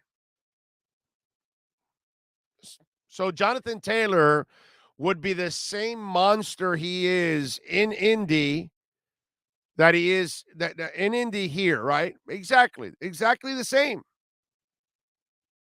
Yeah. Same exact monster. Yeah, no, because Frank Reich and Brian Flores. Yeah, same offensive minds. Yeah, no, equal in head coaches. Yeah, no, I mean, everybody would rather have Brian Flores over Frank Reich as your head coach and running your offense. And, the Dolphin offensive line, the last couple of years with all those young guys and, what's it called? Liam Pierre, coaching them up. Yeah, no, that's equal to what they've got going on with the Colts. Yeah. Yeah, it's about the same. I think Jonathan Taylor might end up like broken in half running behind the Dolphin offensive line. And then the same people that say, well, you should have taken Jonathan Taylor would then be saying, damn, we took a running back that got broken down behind this line. What a shitty pick. Because, the offensive line for the Dolphins, they open up all of these monster holes. Don't they? Don't they do that all the time, the Dolphin offensive line? They open all these monster holes. They're so impressive, the Dolphin offensive line. Yeah, Jonathan Taylor probably would have had 2,500 yards behind Miami's line. Yeah, he equal success, maybe superior to what he's done with the Colts. Yeah. No, of course. Guaranteed it would have, it would have been great. Taylor was doing that in college. Yeah, I know. And Miami's line is awesome, just like Wisconsin. I know. It's so awesome. If you think Teddy can be like Nick Foles and actually win big, then I keep keeping him. But we all know that it will never happen. Give Skyler the second job. I'm not saying the extra DB will be the best. Joe, you could try to justify it. It's a dumbass suggestion. I love you, brother. I love you watching and supporting the show. You, Joel, and everybody else that thinks Skyler should be number 2, it's fucking stupid. It's catastrophically stupid. There's nothing about it that makes any sense whatsoever. It's stupid. Okay? And I love you all, but I'm not going to sit here, all right, and allow my best friend to marry some witch. I'm going to tell him that she's a witch. Okay? Sorry. If my best friend's about to make a terrible purchase, I'm going to tell him. I'll be the dick and tell him, yo, man, that's not a good move. It's not a good move. And Joel, I'm telling you and anybody else that wants to join on that dumb-ass bandwagon, okay, Skylar Thompson has no business being a number 2 right now. You're setting the team up for failure. to take out the smartest individual in the quarterback room, the most experienced individual for a young quarterback and a rookie quarterback is absolutely asinine. Okay? It's not like a bad move. It's not like a slightly negative move. No, it's a catastrophically stupid move. Just so we're clear on that. Big O, what do you think the Finns need to turn it around before the season starts in terms of personnel? I don't know. We'll see. A fourth corner, maybe? That's about it. We gotta get to the regular season. We don't know anything about this team until they start playing. Nobody knows anything in these preseason games and in training camp. Okay? Writers can't tell you what this team is going to be. They're full of shit. I've been to the practices. Okay? These practices are Mickey Mouse. They do not prepare you for the regular season. They condition you for the regular season. We will find out in the regular season how good the Dolphins are. And we'll find out what they really need. We don't know how good the defense is going to be. We don't know how good the offensive line is going to be or the running game until we actually watch them hit and tackle. Something they don't do in the preseason in the training camp. Hell, in the preseason, they don't even play. And if you think playing a half is enough to get you ready for a regular season, forget about it. So we're going to have to wait till the regular season. And here's the other thing. If you expected the Dolphins to solve every issue, that's ridiculous. Skyler has tremendous potential, but at this stage, he's an in case of emergency break glass. Exactly. Skyler is a beautiful third quarterback to have. God, he is an awesome third quarterback to have. All the talent in the world, raw as hell, stash him, develop him, and hope that he gets better and better and better. But to think that he's all of a sudden going to step in and start fooling real defenses and coordinators and number one defenses, things he doesn't face, yeah, no, it's ridiculous. I think all it takes this morning are coming out from Big O as fourth and fifth string fans. Yeah, I think all the takes this morning are coming from Big O's fourth and fifth string fans. Yeah, I'm going to go. Those are fourth and fifth string comments. There's no doubt about it. The O-line is my biggest concern, and it should be. Until proven otherwise, it should be. Big O, I'm excited about our depth at pass rusher. I do like a bunch of the pass rushers. And that Porter Gustin guy all of a sudden is like, yo, dude, nice. Nice. I like it. Porter Gustin, man. Ben Stilley. Hanging in there. Some of these guys, man, they might have found another sealer. You never know. I like it. By the way, Acura Pembroke Pines is celebrating their 14th anniversary at 15601 Pines Boulevard, just off of I-75 in Pines, folks. And we've been telling you about them for 13 years now. They've been a proud sponsor of our program, and they've got all kinds of great lease features going on right now. The 2022 TLX technology package, you can get it for $449 a month. The 2023 Integra is in. It is beautiful. $369 a month. The 2023 MDX right now, folks, you can get $1,000 loyalty savings. Check it out for yourself. The 2022 RDX also available. $1,000 loyalty savings. Get on down there to 15601 Pines Boulevard, just off of I-75 in Pines, and check out the fleet of certified pre-owned vehicles. They've got a nice selection there for you. And the service center is awesome. We've experienced it many times over the years. Mike Chan and Jordan Ferber, they do an awesome job. So if you're going there to get your oil change, your filters, or if you actually need some work on your Acura vehicle, there is no better place to go than Craig Zinn's Acura of Pembroke Pines. All right, give me 2 minutes here. Let me take a quick break. Let me rest the voice here. Have not taken a break in an hour and 23 minutes. Give me 2 minutes right here on the Big O Radio Show.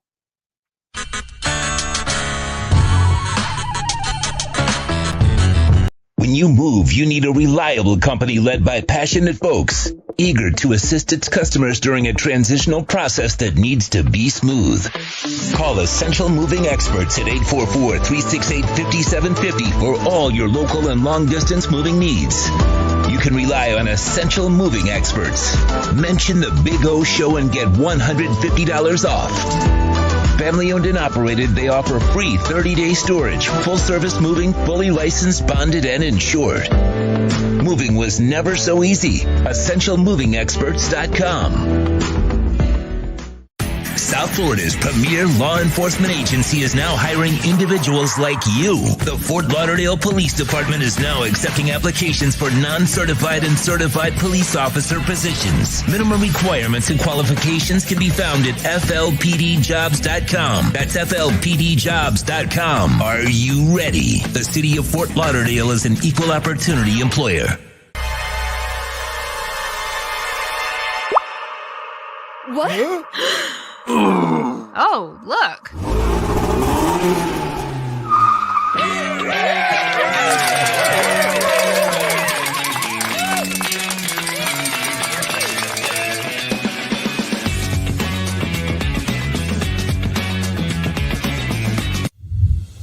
Hey guys, this is Hayden Hurst, NFL tight end. I'm partnering today with Red Recover. We're gonna run you guys through some drills. I started using Red Recover last year, my 4th year in the NFL. It just helps me on Mondays after games, get my recovery process started, get back into the fold of the week, and get ready for the following Sunday. If you want to recover like me, use Red Recover.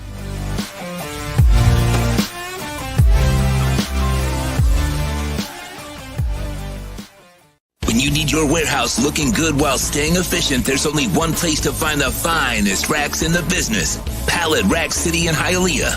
305-424-8547. That's 305-424-8547. Pallet Rack City is the company you need when you want your warehouse sporting the finest racks in the business.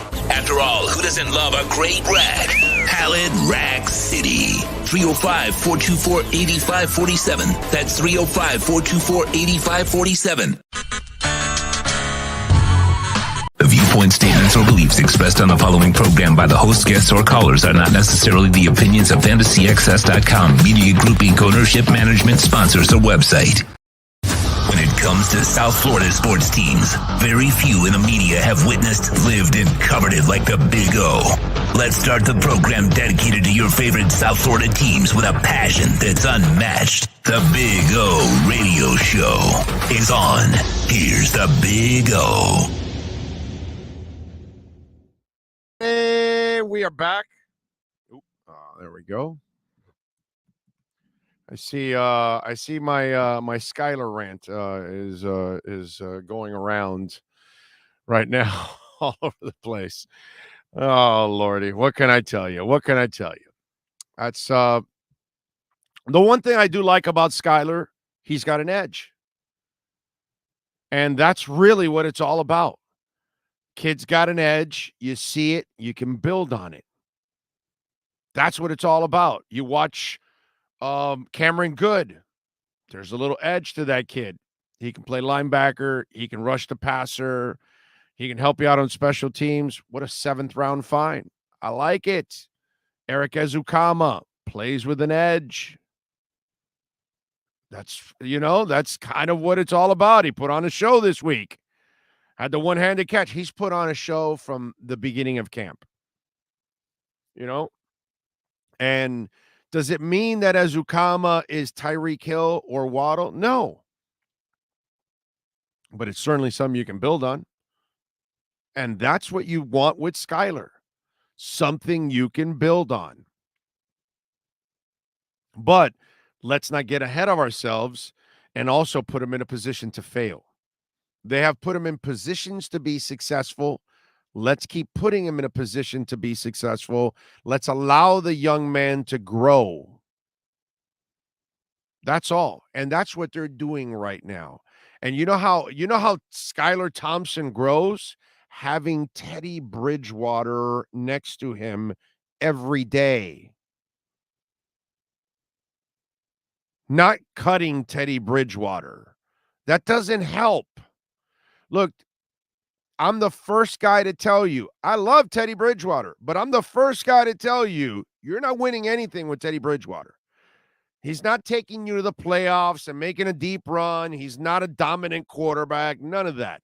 The good Lord did not bless him enough with the skill set to be successful and dominant at this level.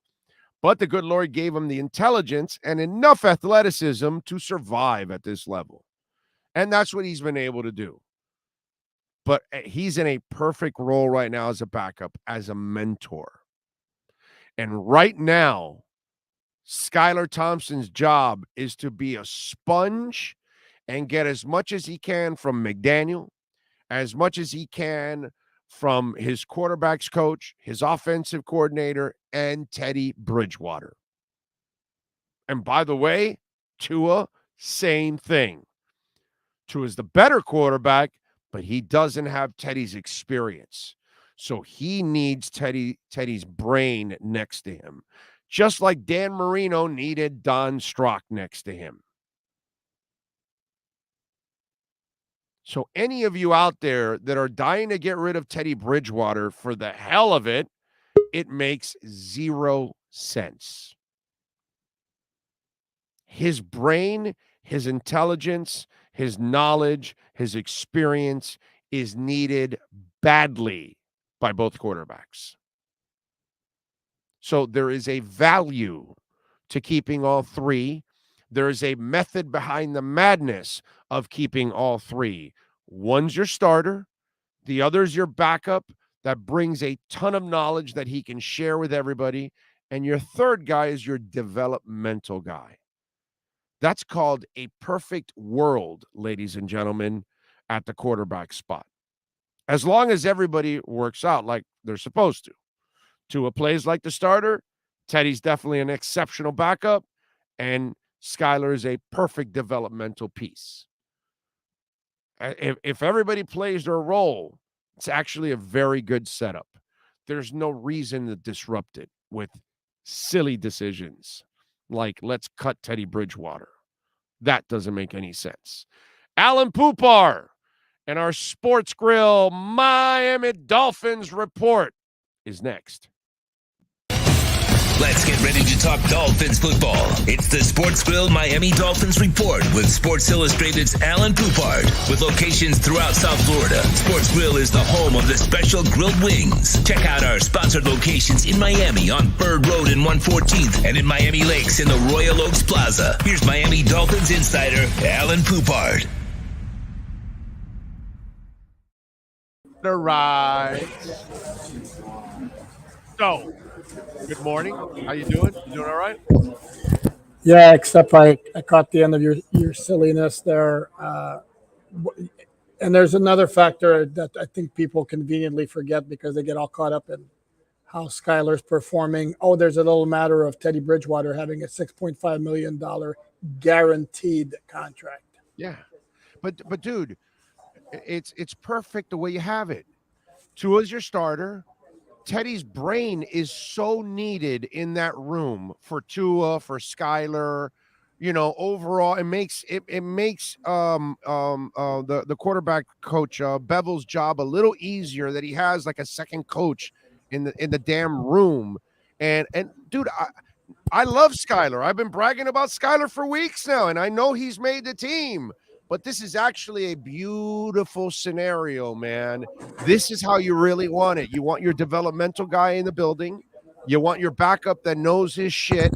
And you want the starter to be playing the game. And this is exactly the way you want it. By thinking that you can cut or trade or disrupt it, it makes zero sense right now to disrupt anything you have with your three quarterbacks, right?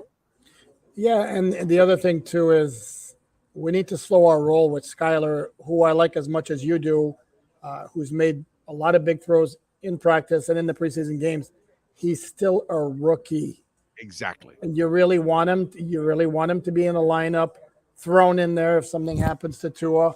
Yeah. Against number one DBs, against defensive coordinators that are scheming against you, and all of a sudden, because nobody's scheming for him right now. Nobody is setting him up, and he's not facing number ones at any time. Okay. Most teams are resting their guys.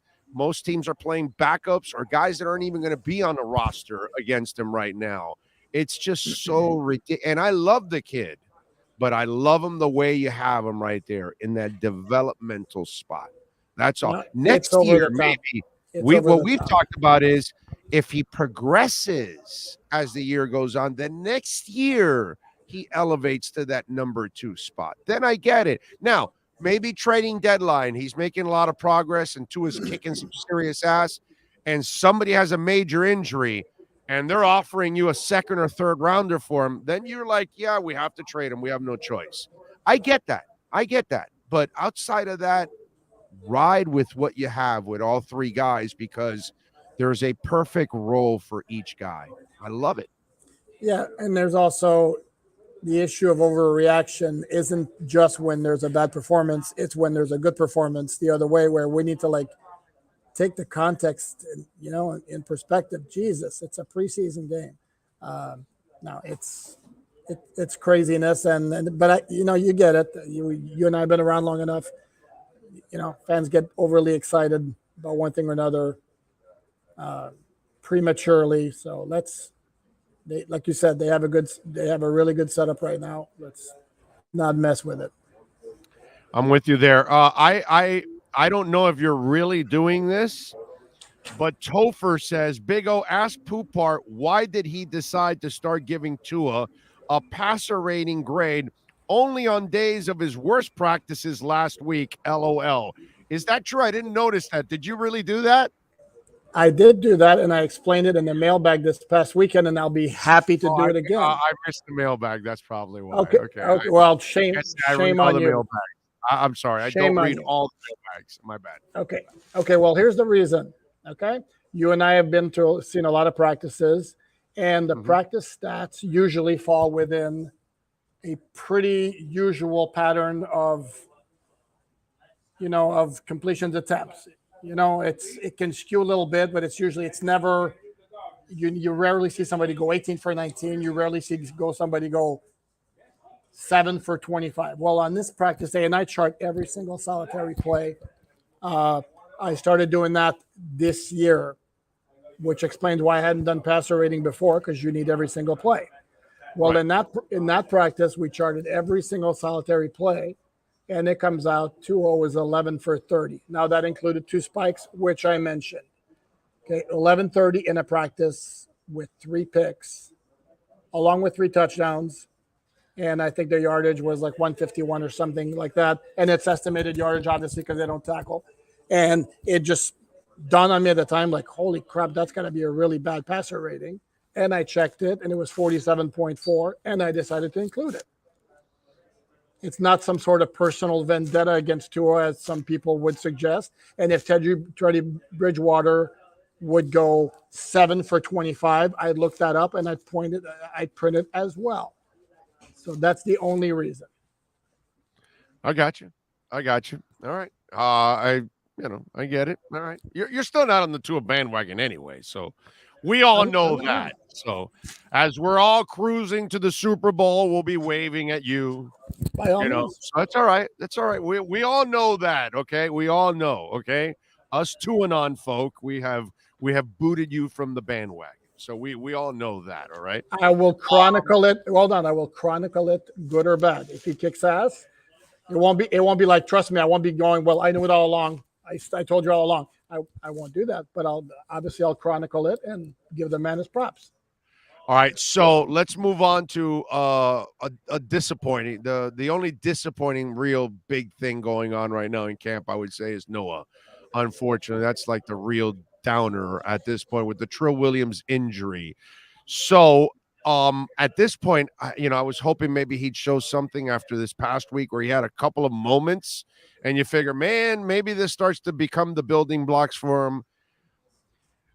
Do you think he survives at least one more year because he's a first rounder and they'll give Pat and Sam a year? Because that's what I'm thinking. They're going to give him a year to work with him and give him one more shot. Where does Noah stand right now in your eyes? I think he's pretty safe on the 53, and it's not just that. It's the other factor, and that's the financial considerations. Like I told you, I looked it up, and the Dolphins basically lose cap space if they cut him. So, and do they have, a fifth cornerback who's that much better? No. To keep instead of him? No, you're right. So what's the point? I don't see it. And then in the meantime, if you can't get anything out of him on defense, he'll play on special teams like he did his first 2 years. It's not ideal. It sucks. But I have a really hard time seeing them dumping him. I thought McDaniel nailed it when he was saying like he's not being, aggressive, that he's still tentative, and when you see him with those crossing patterns, he's playing so soft. And dude, I mean, Sam Madison and Surtain are coaching him. Those were in your face corners. Hell, Sam would talk while he's in your face. So I can't imagine that those guys are teaching him to be passive. And you remember Booger in Risky Business when he said, sometimes you just got to say, what the F? Mm-hmm. No ignominy needs to just say it, bro. Let it out. Just go play. Make your mistakes at full speed. Stop thinking. Stop worrying so much about screwing up. It seems like he's just playing scared, to be quite honest. Scared to make a mistake. Yeah. By the way, fun fact, he actually was Miles in that movie. How's that for a memory? He wasn't Booger. Wow, He that was Miles. was his name? Yeah. Miles? Yep. I forgot. Yeah. How about that? Here's the problem, though, is like from the time you met Sam in 97 when he arrived, you could tell the guy was, we want to say cocky, very confident, all that. Patrick was quiet, but had a certain confidence to it. Noah's never exhibited that. He's like a very proper reserve guy. Yeah. And he also got burned a bit as a rookie. And I'll go back. And him having to guard Stephon Diggs in like his third game in the NFL. Yeah. And he got turned around every which way but loose. And now he's playing like a guy who's scared of getting beat. And it's a lot easier for us to say, okay, you need to get some confidence. Stop worrying about making mistakes when it's maybe right there in the guy's head and he doesn't necessarily have the personality to just say, you know what, F it, I'm going to kick some ass starting right now. That's the concern with him. And like you mentioned, he's giving way too much cushion, not only on crossers, but on slants. I mean, there was like a 3rd and 4, I think, on Saturday night. He's playing 10 yards off the ball against Keelan Cole, who just cuts in front of him and makes an easy catch, and boom, it's a long gain for a first down. There's a lot of work there to be done with Noah as far as playing cornerback is concerned. When I see Noah, it reminds me of the year that Shula drafted 2 offensive linemen. Was a guy named Green? Billy Milner and Andrew Green. Milner, and what was the other guy? Andrew Green. Right, Andrew Green. Billy Milner, I remember interviewing Billy Milner, and I walked away. When I walked away from Billy Milner, I said, this guy, I want him running my financial investments. I don't want him as my offensive lineman. I swear to God, when I walked away from Billy Milner, I go, this guy's going to be like he's going to be leading an investment firm or something. He looked like a really smart, intellectual dude. I don't know whatever happened to Billy Milner. I don't even know I don't know if he ended up in a car wash or something, maybe, but he gave me the impression of like a dude that wasn't a football player. Like, he looked like he had way too much class and intelligence to be a football player. Not that means anything. I don't mean anything for all the rest of the football players out there. But it's just one of those kind of guys. Like Myron Rolle. When you met Myron Rolle, you go, well, dude, you're a scholar. What the hell are you doing here? Go cure cancer, bro. You're way better than that. And so in a way, when I see this kid Noah, it's like sometimes I just look at a kid that I don't know if he has the edge. That edge that you need as a football player. You know what I mean? I don't care if you're Carl Mecklenburg, who ends up being a doctor, but when you're on the field, you had an edge. You know what I'm saying? There's a lot of these kind of guys that played the game that were really smart and all that stuff, but when they were playing the game, they had an edge. And that's the part that I don't see from Noah. I kind of see too much of us in him, normal human being. And to play football, there has to be, it almost seems like there has to be some kind of a screw that's loose. You know what I'm saying? Yep. You know, and I don't know if he has it. No, I completely agree with you. And going back to Sam wasn't the fastest guy around, but Sam was a very good technician, and he had an awful lot of moxie, for lack of a better term, and that made him a great player, the combination of those two. And like you mentioned, you make a very, very good point that the dog in him is kind of lacking. Yeah, Tom Brady's a nice, classy guy. You get him off the field, all that, but on the field, he's going to have an edge to him. You know what I mean? Like anything in life, you're going to have to bring some kind of an edge to do what you do. Like you and your writing, you know, you bring that edge all the time. People love your coverage. People love your analysis, your breakdowns, all that, because you bring that all the time. You know, and it's part of the life of whatever you do. And when I look at Noah and I look at all the other guys, I just see him cut up the same way, man. You know, Jason Taylor can be on Dancing with the Stars and can be a model and can do all kinds of corporate events for you and all that stuff. And then when he gets on the field, he's a son of a bitch. You know, it's a different ball game when he gets on there. As long as Bill Parcells is not in charge. Right. Then he'll trade his ass. Yeah. He can compartmentalize that, and it's just, I wonder with Noah. All right, what going into this week? Are you satisfied with everything going on with the line? What was your thoughts on the line's play going into this, which might be? You think this was the dress rehearsal, but if they go into the dress rehearsal this week with Philadelphia, how do you assess the five guys that are starting right now? Yeah, I think it was a dress rehearsal in terms of the whole group. I could see like the young offensive linemen playing. I don't see Teron Armstead playing. I don't see Tyreek Hill playing. I don't see Tua playing. I don't see Chase Edmonds playing. So, but for the other guys, listen, like we talked after the game, the pass protection was really good. You can't get a 2nd and 1 or a 3rd and 1. That's really bad. Again, I question, if we talk about scheming on defense, how much of Mike McDaniel's run game scheme was in full effect, because those two 2nd and 1 and 3rd and 1 running plays look pretty basic to me. And I'm not convinced that there wouldn't be a whole lot more motion, a lot of more stuff happening pre-snap on those plays once the situation arises in the regular season. So yeah, there's reason to be concerned about the offensive line. Number one, because they hadn't played together for a game, first of all. Second of all, there were 2 high snaps in the shotgun by Connor Williams. Third of all, the running game has completely sucked, although Tampa Bay kind of sold out against the run.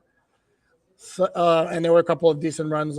Savon Ahmed had a really nice run against the Raiders.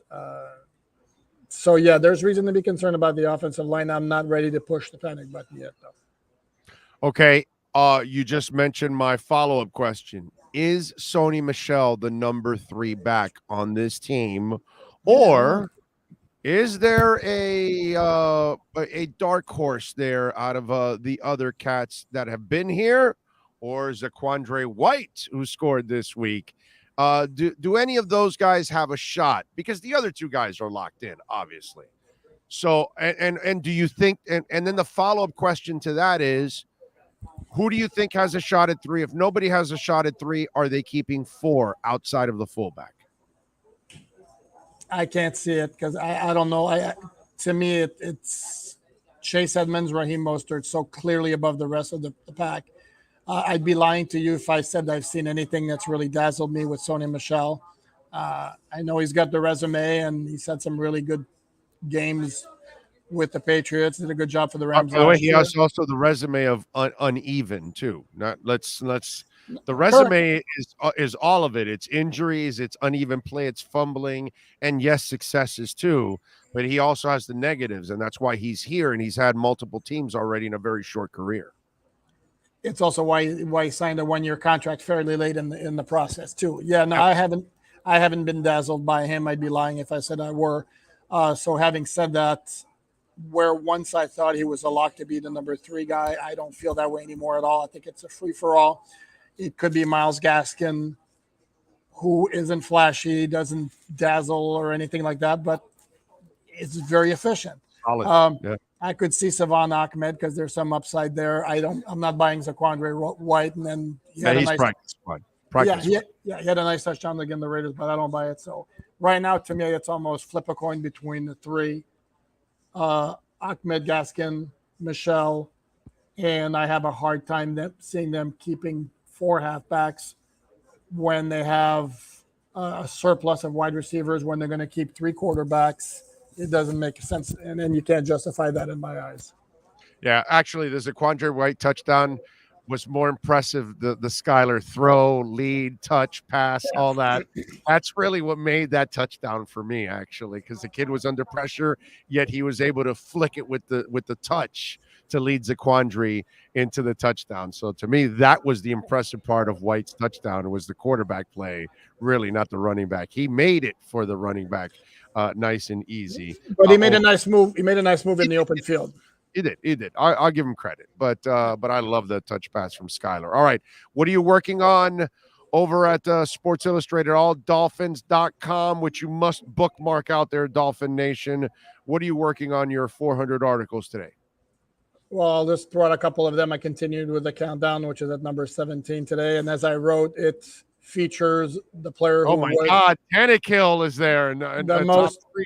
The most polarizing player in team history until he was completely lapped by Tua, overtaken for that title. I revisited the 10 things that I had to watch for the game against the Raiders with how those played out.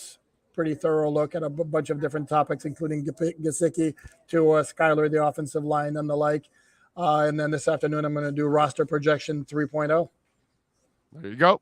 And follow him on Twitter at Poopart NFL and catch him twice a week here doing his thing. Alan, as always, thank you, my friend. I appreciate you immensely. You got it. We'll talk to you later this week. You got it. Alan Poopart, baby, and our Sports Grill Miami Dolphins report.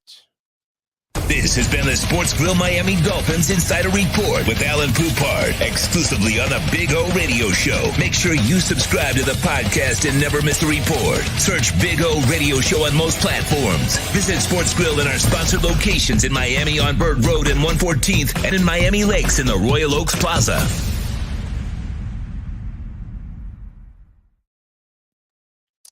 Mike Gomez, they have no swing tackle.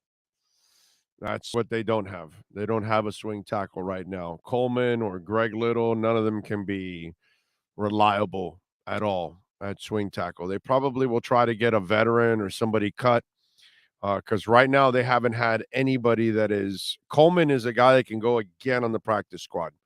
He's bad enough that you can hide him on the practice. You can't hide Skylar Thompson on the practice squad anymore, but you can still hide Larnell Coleman on the practice squad. He is definitely practice squad material.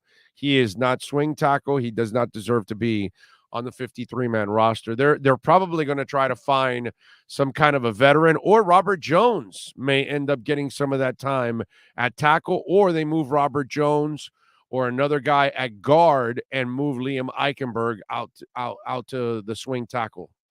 That might be the thing, you know? So I could see something like that happening where Eichenberg does have tackle ability, and so you use him as your swing tackle overall. I wonder if in practice they're giving some not during the practices we're watching, but once they close it down, I wonder if they'll give Eichenberg some of that time at tackle just to kind of try him out there and keep him fresh and keep him with some reps at that point. But Swing tackle is an issue. There's no doubt about that, man. No doubt about that. D Wolverines 305. Thank you, sir. He says, good morning, Big O. At times, to understand these so-called fans, there are now panels being done on having Skyler replace Tua. It's funny that how hard people try to find the crack in the armor, now it's grabbing straws. Yeah, I mean, it just gets ridiculous. I love Skyler, man. I think that's a terrific 7th round pick, but he's not your second and he's not your first.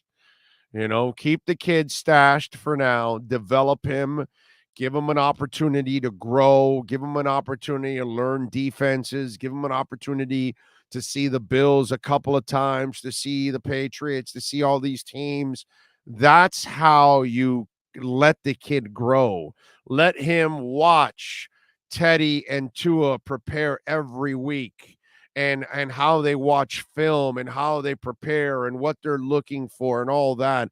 There is so much for Skylar Thompson to learn at this point that it's just asinine to be thinking that he deserves to be anywhere near at number 2 or number 1 right now. Physically, I get it. He's got all the gifts. And I've said it, I'd keep him there. I'd keep him as my number 3.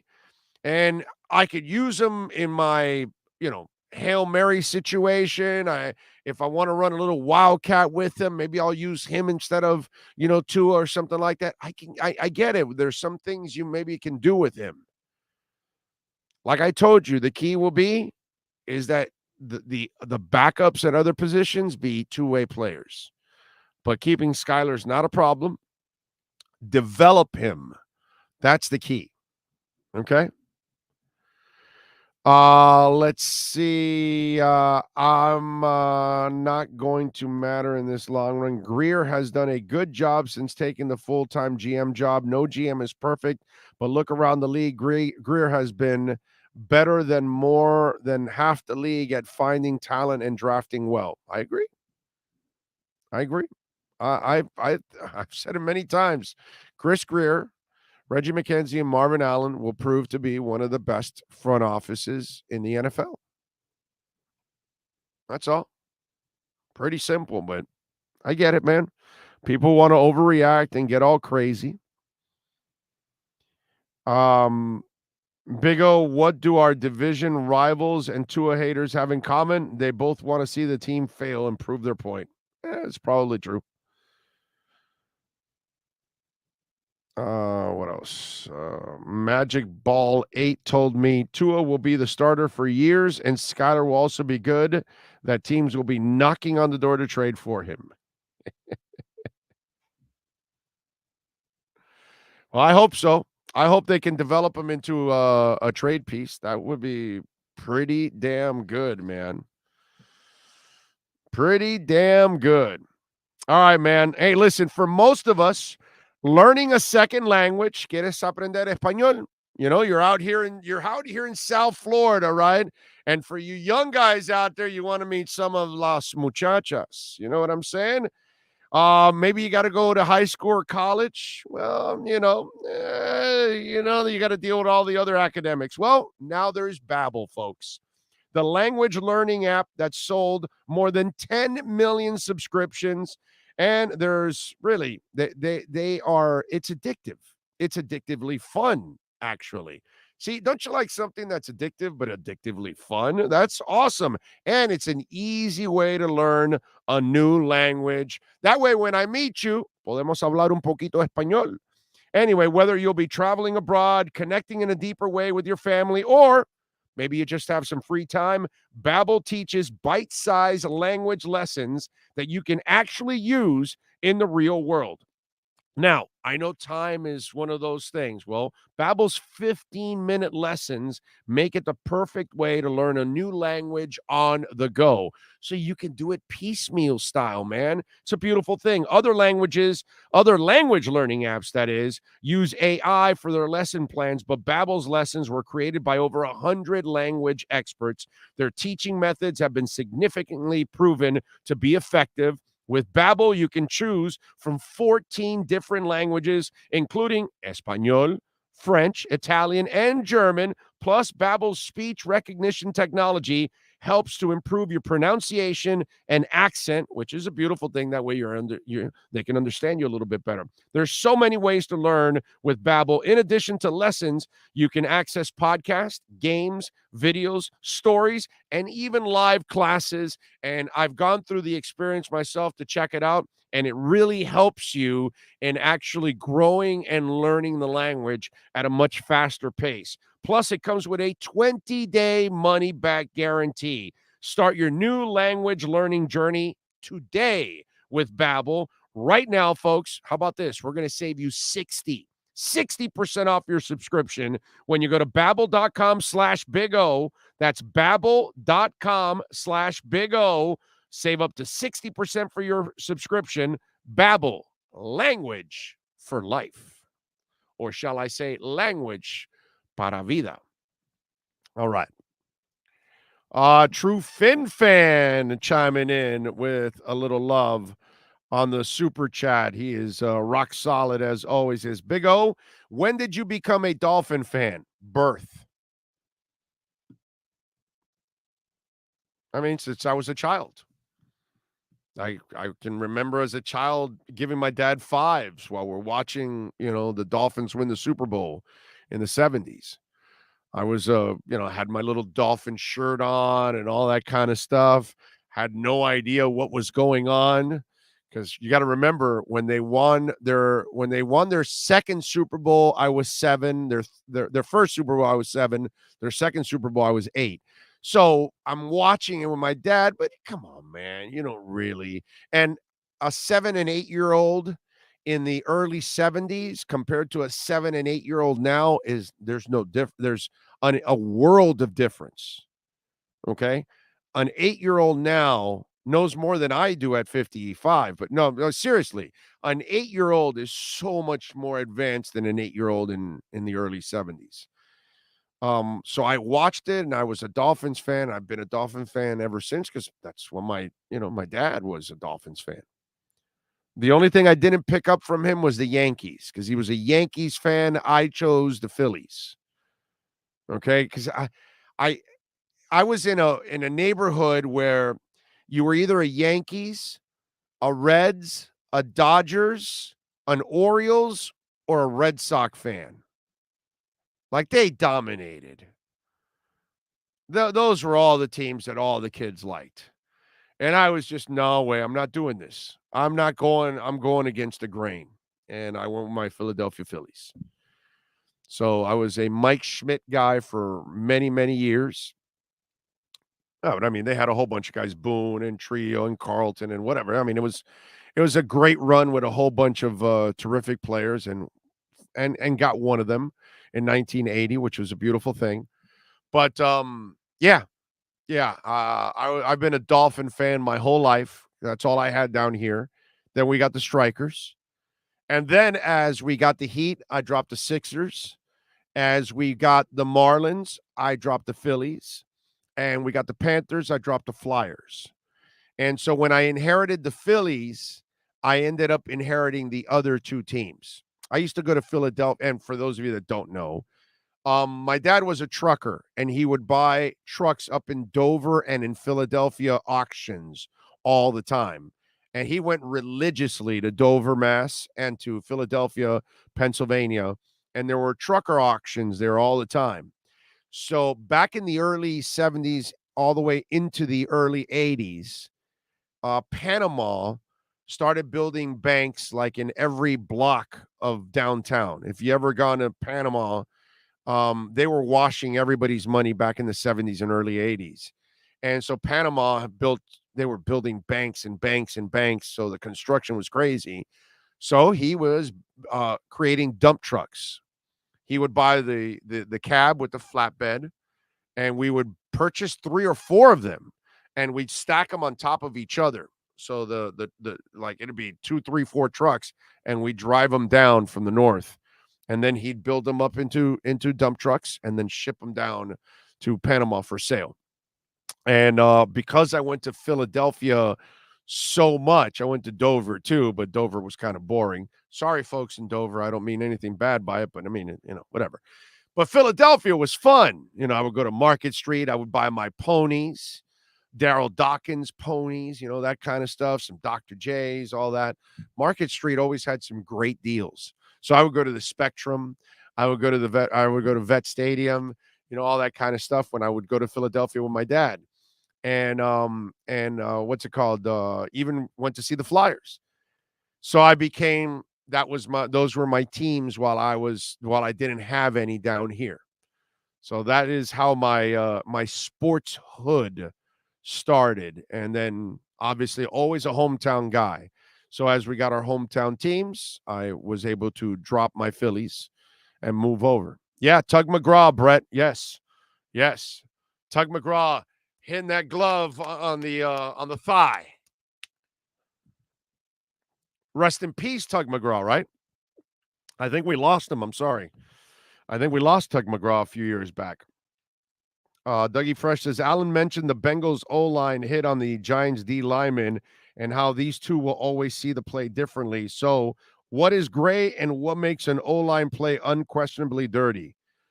Oh, Dougie Fresh, that is so subjective. And nowadays, it takes a lot less than it used to.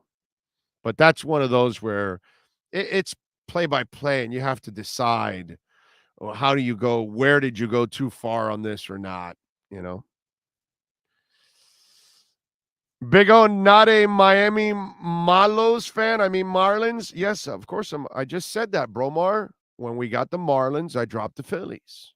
When we got the Panthers, I dropped the Flyers. Pay attention, Ming. I had the Philly teams when I didn't have a Miami team because they didn't exist. So once we got the Marlins, I was never a Philly fan again. And once I got, my Panthers, I'm not a Flyers fan anymore. That's how I went. The only thing I didn't inherit was the Eagles because I was a Dolphins fan the entire time. Obviously, I had my football team. I didn't have anything else. Oh, well, I did have my MLS team. So I also, I'm sorry, my NASL team, my Strikers, did have that. Tugger passed away from a brain tumor. Right. I knew we had lost Tug McGraw, unfortunately. James Burke says, hail to the Dolphin. We are going to shop the NFL, or I think he means shock the NFL. We're going to win the division, and we're going to advance all the way to the AFC title game. I woke up with that premonition. Let's hear you say it, Big O. James Burke, I disagree with you completely. They're going all the way to the Super Bowl and winning it. I don't know about you. Sean, do you plan on being in Arizona with me this year for the Super Bowl to watch the Dolphins win? See, he's there. So I don't know, James. You probably have not been listening to this show, but, what can I tell you? I disagree with you, bro. It's the Super Bowl this year. All the way. Going to win it all. I'm going to Arizona to cover the Dolphins winning the Super Bowl. I don't know about what you guys are doing, but I will be in Arizona covering the Dolphins and Tua lifting that trophy. Okay? I just hope that Stephen Ross isn't there because his ass would probably try to grab the trophy, drop it on somebody's head, probably Tua, and knock him out.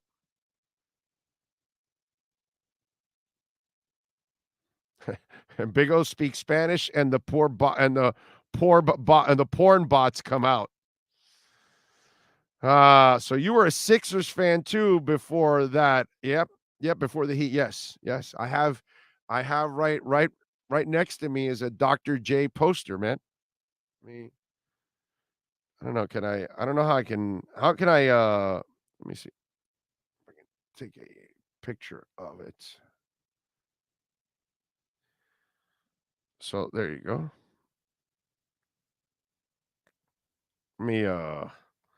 Let me post this on social medias. Poster that's in my studio. Here you go. And the poster, by the way, is about 6 foot tall. Okay. There it is. It's on my Twitter page. Do me a favor, Sean, pull up my Twitter feed there and pull up that poster from Dr. J. Okay? All right.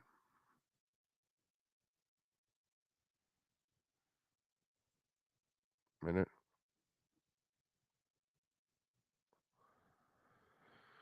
All right. What else do we have here going on? Oh, Alter Bridge. Yeah. That's right. I got Alter Bridge this week. I am definitely going to that. I am not missing Alter Bridge like I missed. There you go. There you go. You see? See, that's a big ass, like it's a 6-foot poster of Dr. J. Skying. There you go. That's right there to my left. I got the doc. That's my favorite player of all time, man. That's who I grew up with. That's my boy. Right that there, Dr. J. So that's in the studio right there. That's my man. Oh, how do you think Corner did in the game? Well, we talked about it already, Eric. We talked. I'm sorry, Connor. I'm sorry. Connor did fine, bro. He had a couple little high snaps, but overall, I think blocking wise, he's fine. It's just fine tuning the snaps. And again, he's never played full-time center. Now he's playing full-time center, so he's got to kind of finish off tweaking that part of the snapping. Once he does that, he's fine. At least it's not all over the place. And that you can adjust from that. Would be nice to win Super Bowl 52 here in Phoenix. What a way to celebrate the 50th anniversary of the 17-0 championship. Well, Mike, it's happening already. So I'm just telling you now, okay? I'm telling you now, I warned you guys. So when the Dolphins are in the Super Bowl, and I told you in August, well, I actually told you a couple months ago, but still, I told you in August, you had plenty of time to get a hotel and everything else.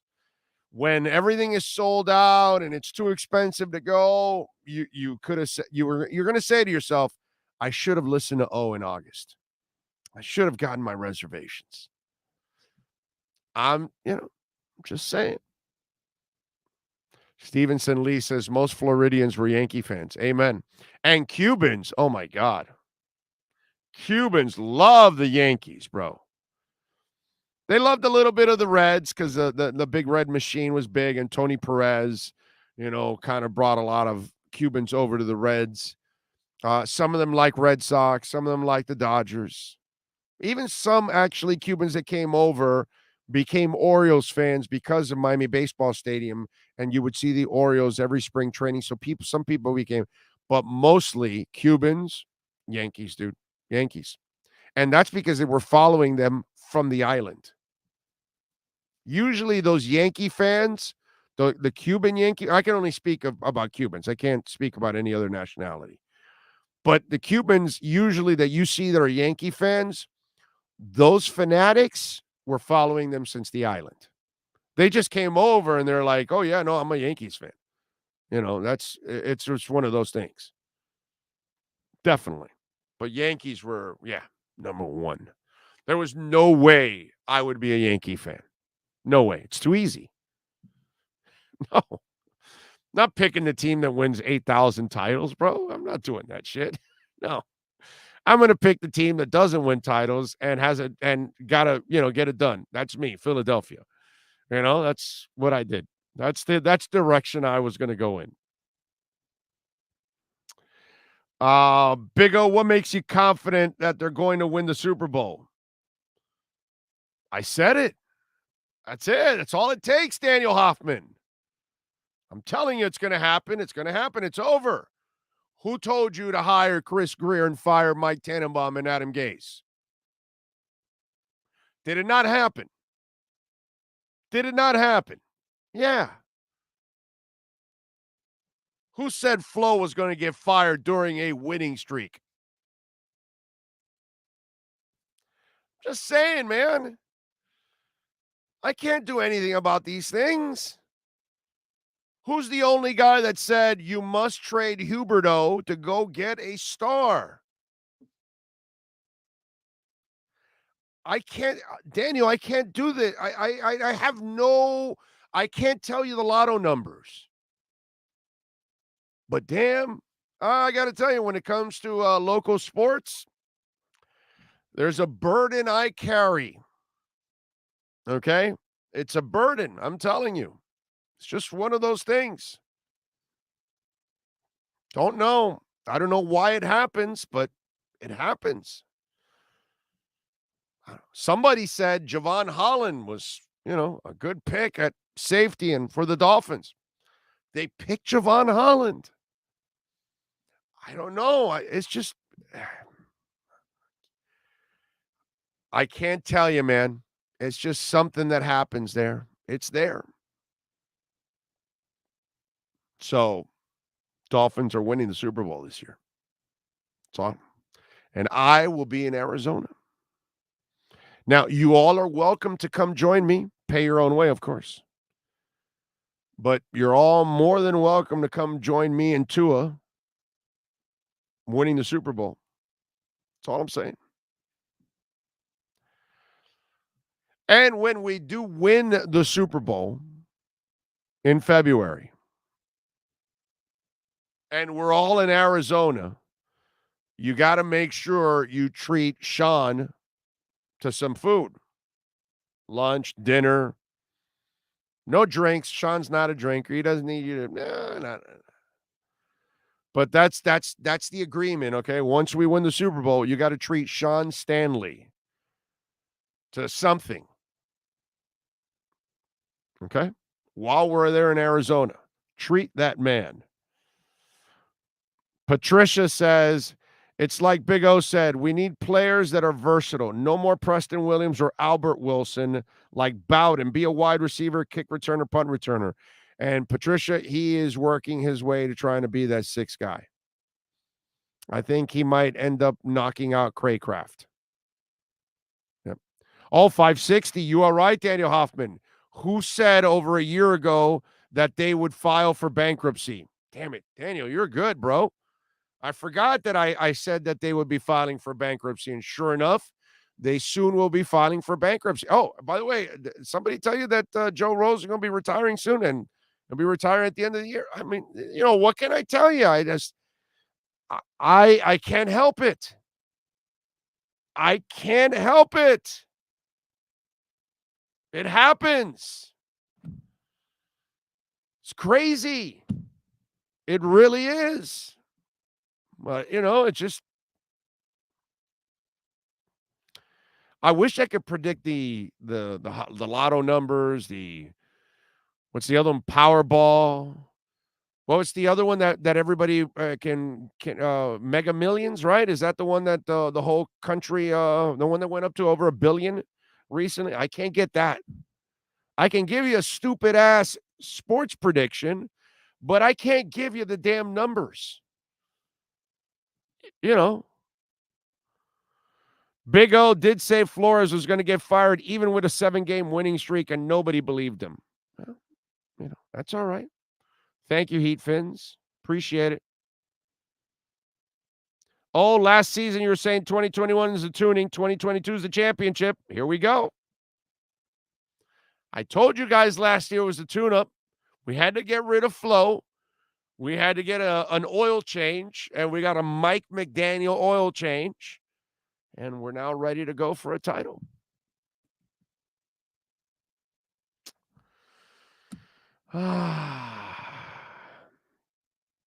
Hey, I don't want any negativity about Joe Rose on this show. All right, Michael Cruz, you be nice to Joe Rose. Joe's a good dude. Joe has done nothing wrong, and all he does is work his ass off and do things that nobody will ever do in this town when it comes to sports. So what that man did for 30 years, TV and radio at the same time, it's impressive as hell. I told him that the other day. It's what nobody's ever done in this. Nobody ever will, period. So no Joe Rose negativity on this show. We can have fun with Joe because that's what we do. We can bust balls and all that, but no negativity on Joe Rose. The negativity can be for QAM, for something named a wiener. That you can do that. Or Weiner or Wiener or whatever the guy's name is, the program director there, who's just absolutely lost. You want to slam Odyssey, you can do that. But the people that work there, they got some good people left. What's left? Those poor people working with no resources whatsoever. What you should do is, don't feel too sorry for Joe because he's still making his money, but the fact that Joe Rose has to put up with that shit in that building, that's what you should feel sorry for Joe. Okay? Was the reason I opened my eyes last year. Thank you. All right, Hunter. Appreciate you, brother. Thank you for chiming in on the super chat. Very nice of you. Sebastian says, I know everyone talks about the wide zone when talking about the offense, but we are running a West Coast offense, correct? And side zone is just a blocking scheme. Well, it's the running scheme too at the same time.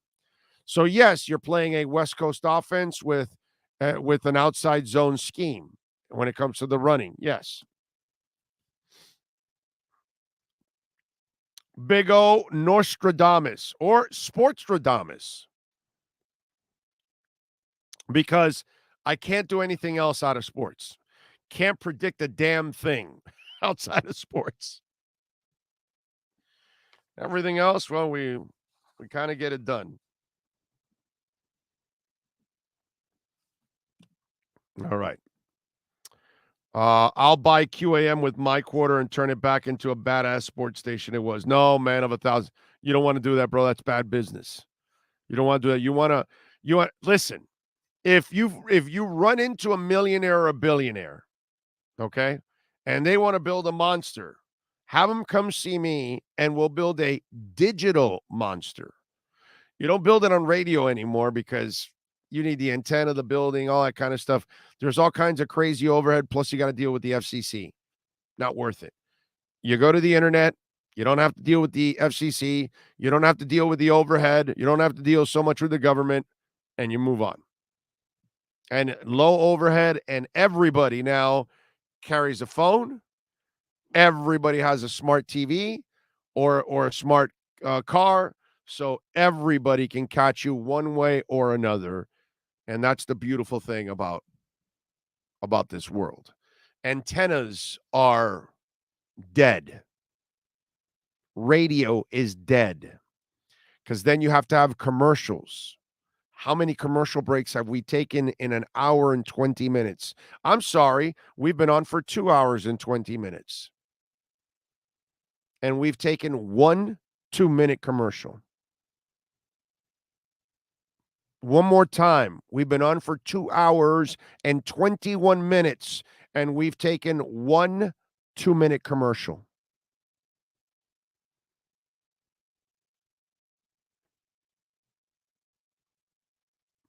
That's effing impressive.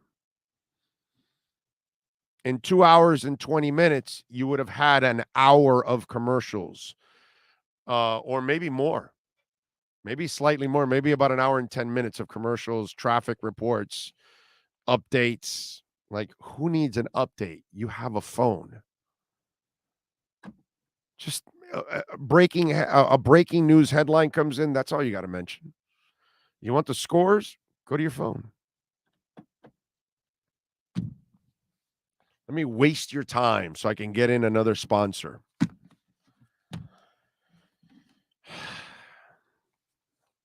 It's so antiquated, it's not even funny.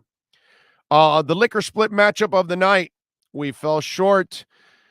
Sandy, dude, Sandy. Come on. What's wrong with you, Sandy? You failed me yesterday.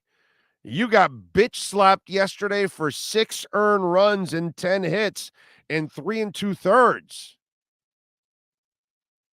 10-3 loss I mean, I'm not surprised with the loss, but I am surprised that they lost that badly. Anyway, we went with under 7.5 runs yesterday. We lost against the spread there, but we are still a monstrous 28-15-1 against the number in our liquor split matchup of the night.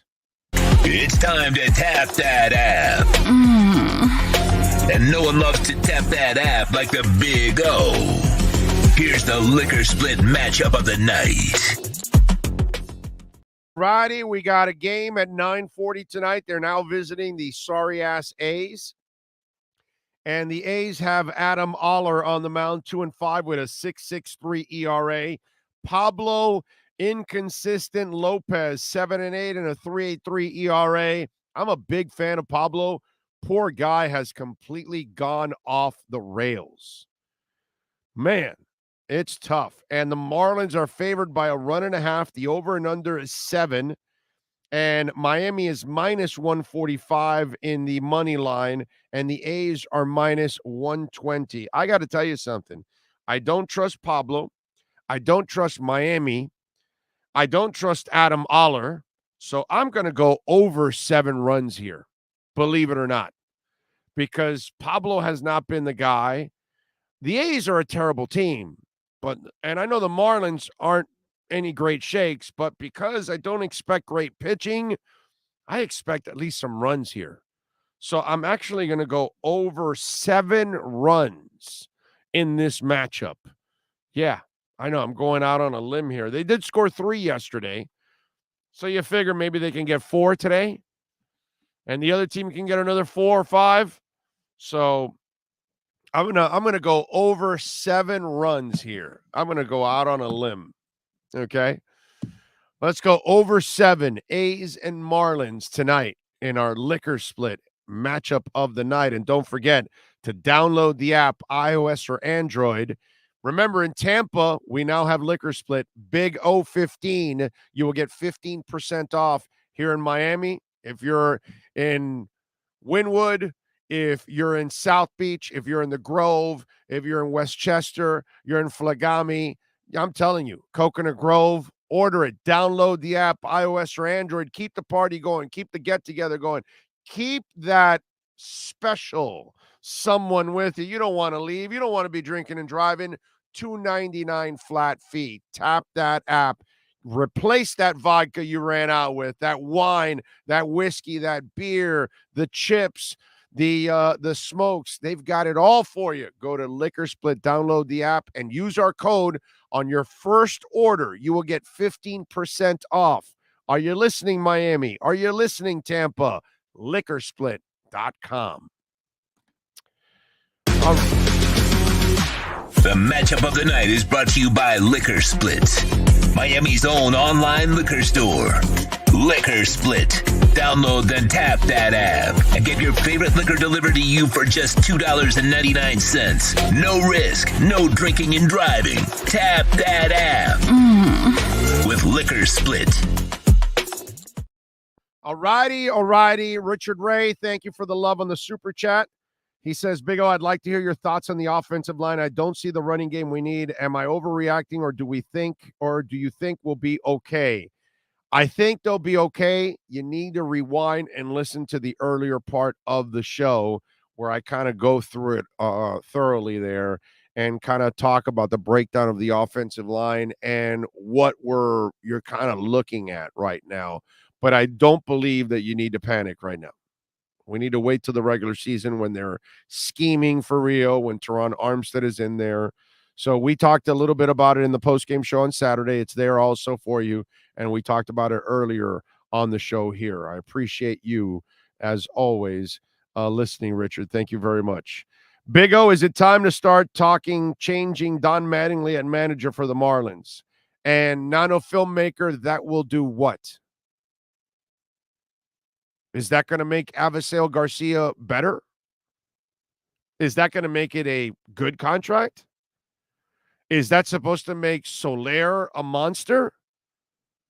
Is that supposed to make Pablo feel better when the front office is trying to trade him and they completely lost the kid? I'm missing why changing Don Mattingly is going to make any difference when your team is just not good enough.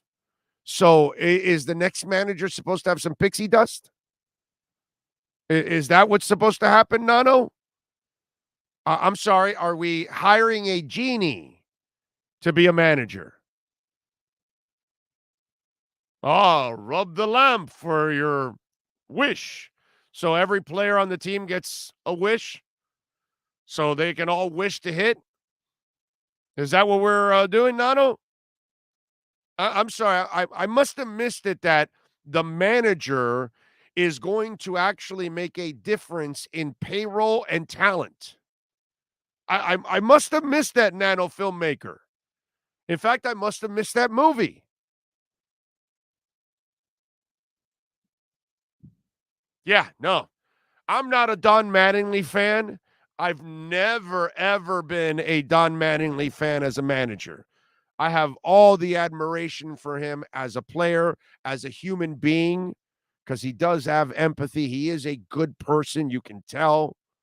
As a manager, I've never been impressed with him all the way back to the Dodgers. But if you think changing managers on the Marlins with this ownership group is going to make a difference, my brother, you have zero clue what you're watching right now with the Marlins. Zero clue. Okay? Dougie Fresh, I'm a huge fan. If we can get possums out of the press box and raw sewage from pouring into the dugouts, we may be able to win 70 games. He's talking about the Oakland A's, by the way. Earlier in the season, there was this writer. Sean, do me a favor. Put Oakland writer and possum, and it should come out. So in the press box, earlier in the season, one of the Oakland writers, because that's what Dougie Fresh is talking about, he's writing, and all of a sudden there's a hole in the wall behind him, and dude, this possum comes out and is just there and it is a big ass possum. Like a big ass possum. Like if you're writing and you look behind you and that possum's coming out of the wall, I don't know if I'm staying there. I might just move a little bit. Okay? I retweeted it and all that back in the day when it did come out. But anyway, if you can, pull it up. I know we're waiting for Marcel Louis Jacques here. Oh, you have it. There it is. There it is. I don't know if you can focus on there, but we need to focus. There we go. See, there's the possum. Can you enlarge that bitch? I don't know if you can. Anyway, it is impressive. And it's only like that, like you only see like half its body. And I'm telling you, it's large and in charge. It's crazy. And imagine you doing your work and that thing is sneaking out. Oh, man. There we go. Look at that thing, bro. Look at that thing. It's enormous, man. Look at the head on that giant ass possum. Yeah. Yeah, that would not be good. So yeah.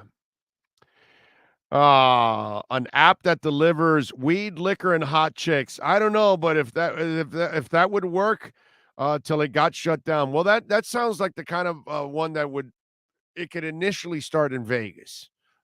I don't know about anywhere else.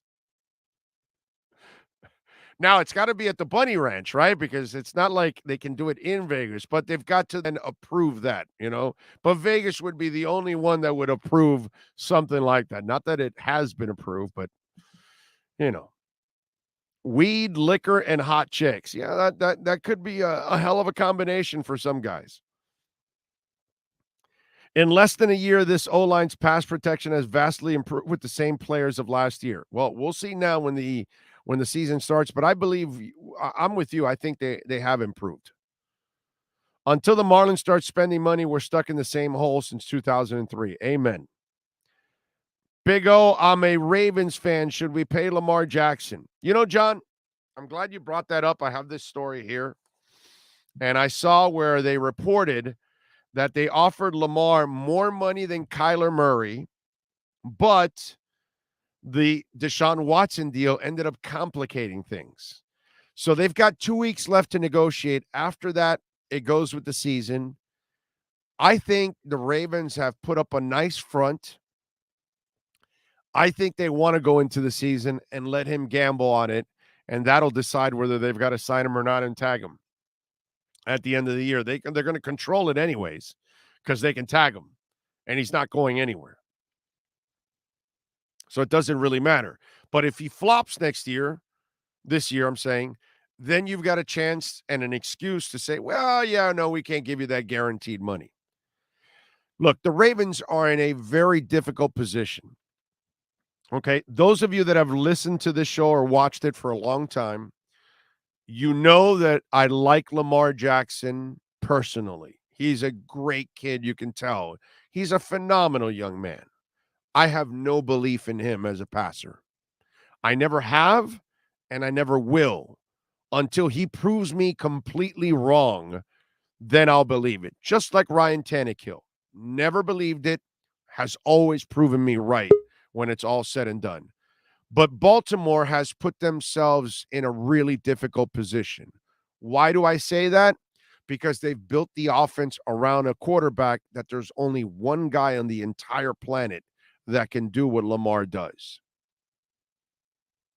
So you can't go back to traditional quarterbacking because now you have to then change the entire offense.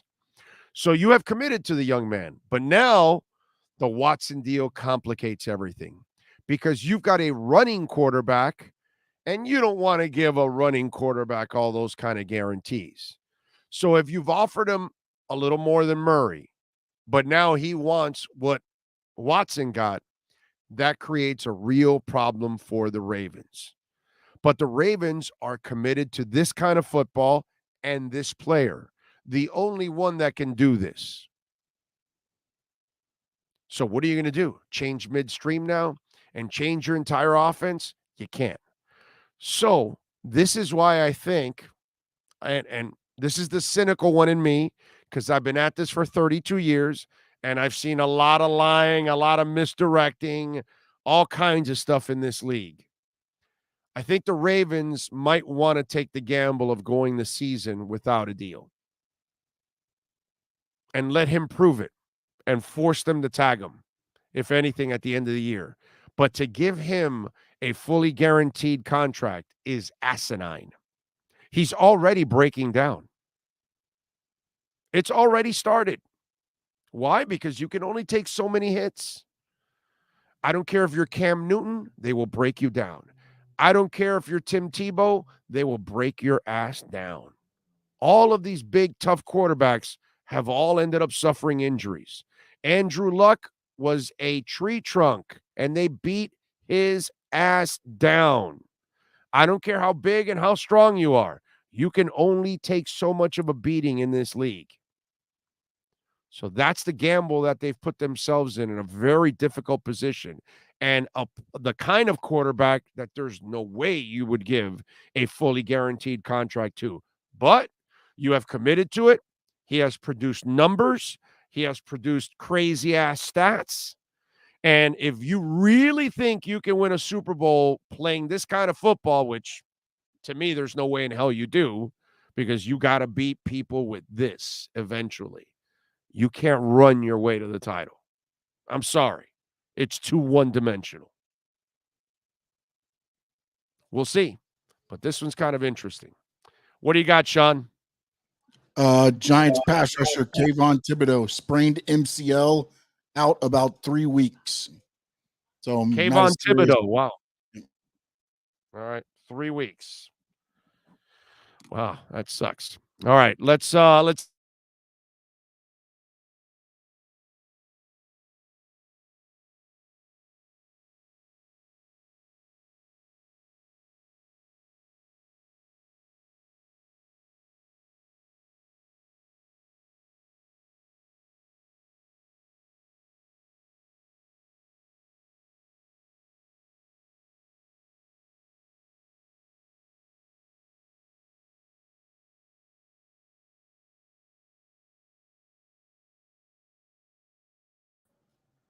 All right.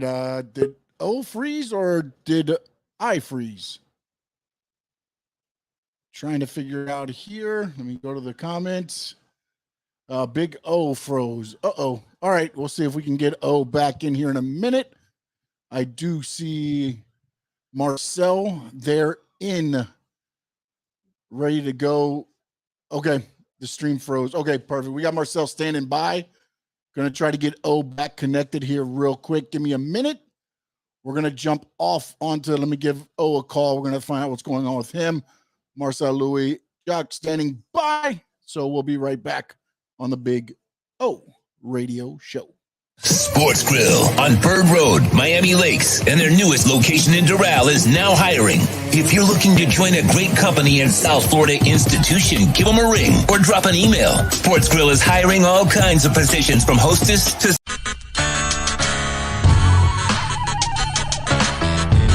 If you're a Miami sports fan, then there's only one store to go to, and that's Caneswear at Miami Fanwear in Davie. They're your one-stop shop for all your inner Miami CF, Canes, Dolphins, Panthers, and Marlins merchandise. They have hats, t-shirts, game day jerseys, and so much more. Located at 2511 South University Drive in Davie, and open 24/7 online at caneswear.com or innermiamiwear.com. Call them at 954-835-5597. Caneswear, the spot where inner Miami and all Miami sports fans shop.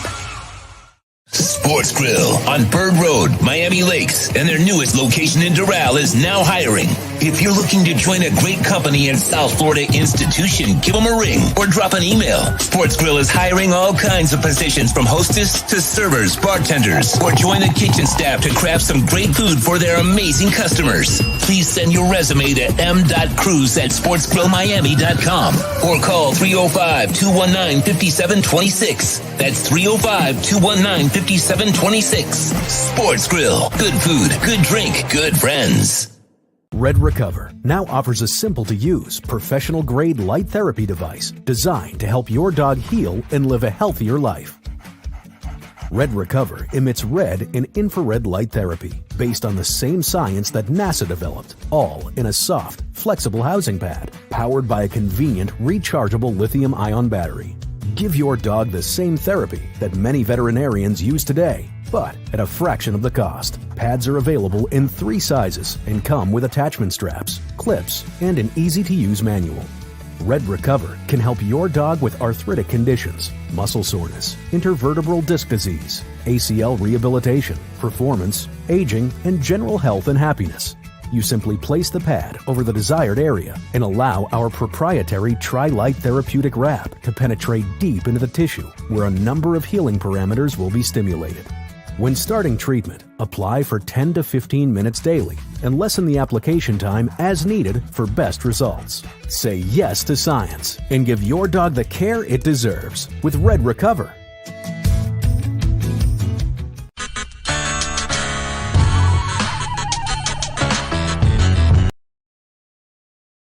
Welton Rayom has more than 62 years of litigation experience handling insurance disputes. They're committed to resolving even the toughest insurance claims quickly. Call them for a free consultation. 954-966-4646. At Welton Rayom, they don't get paid unless you win. Property damage claims to your home, business, or condo as a result of a hurricane. Welton Rayom can help. Water, mold, fire, smoke damage, Welton Rayom can help. Call 954-966-4646. All right. Right now, we're going to try to get O reconnected. Marcel is standing by. So, Marcel, I know you can hear me in the group. O is going to be right back on. They're fixing a technologically situation going on over at his house. So I'm going to jump on here real quick, try to keep it going and rolling so we're not just playing commercials for the next 3 or 4 minutes. So we will take some questions. I know I talk wrestling most of the time, but no, I'm not sporting a bad hair day. I got no hair to sport. I mean, I'm going bald, so I wear hats all the time because my hairline is running way, way, way up my forehead. Let's see here what we got. Someone tried to unplug the Eiffel Tower. No, it looks like somebody unplugged the Eiffel Tower. So that will be getting it. Hopefully, I'm waiting for him to pop back in here in a minute. He said he will be popping back on here in a couple seconds. So I will keep it locked down here. Any questions you got? We will be going 6193. I am doing good. Did not expect to be jumping on here, but here I am. So we'll do what we got to do here to keep it rolling. I am definitely excited for Sports Grill wings. I am excited for any type of food. Sean Rock versus Roman at WrestleMania. That is where they are heading for. We'll see if The Rock doesn't start filming some movies, because if that happens, that changes the whole dynamic of the thing. There's Frankie Fresco. What do I think of Miami's defense?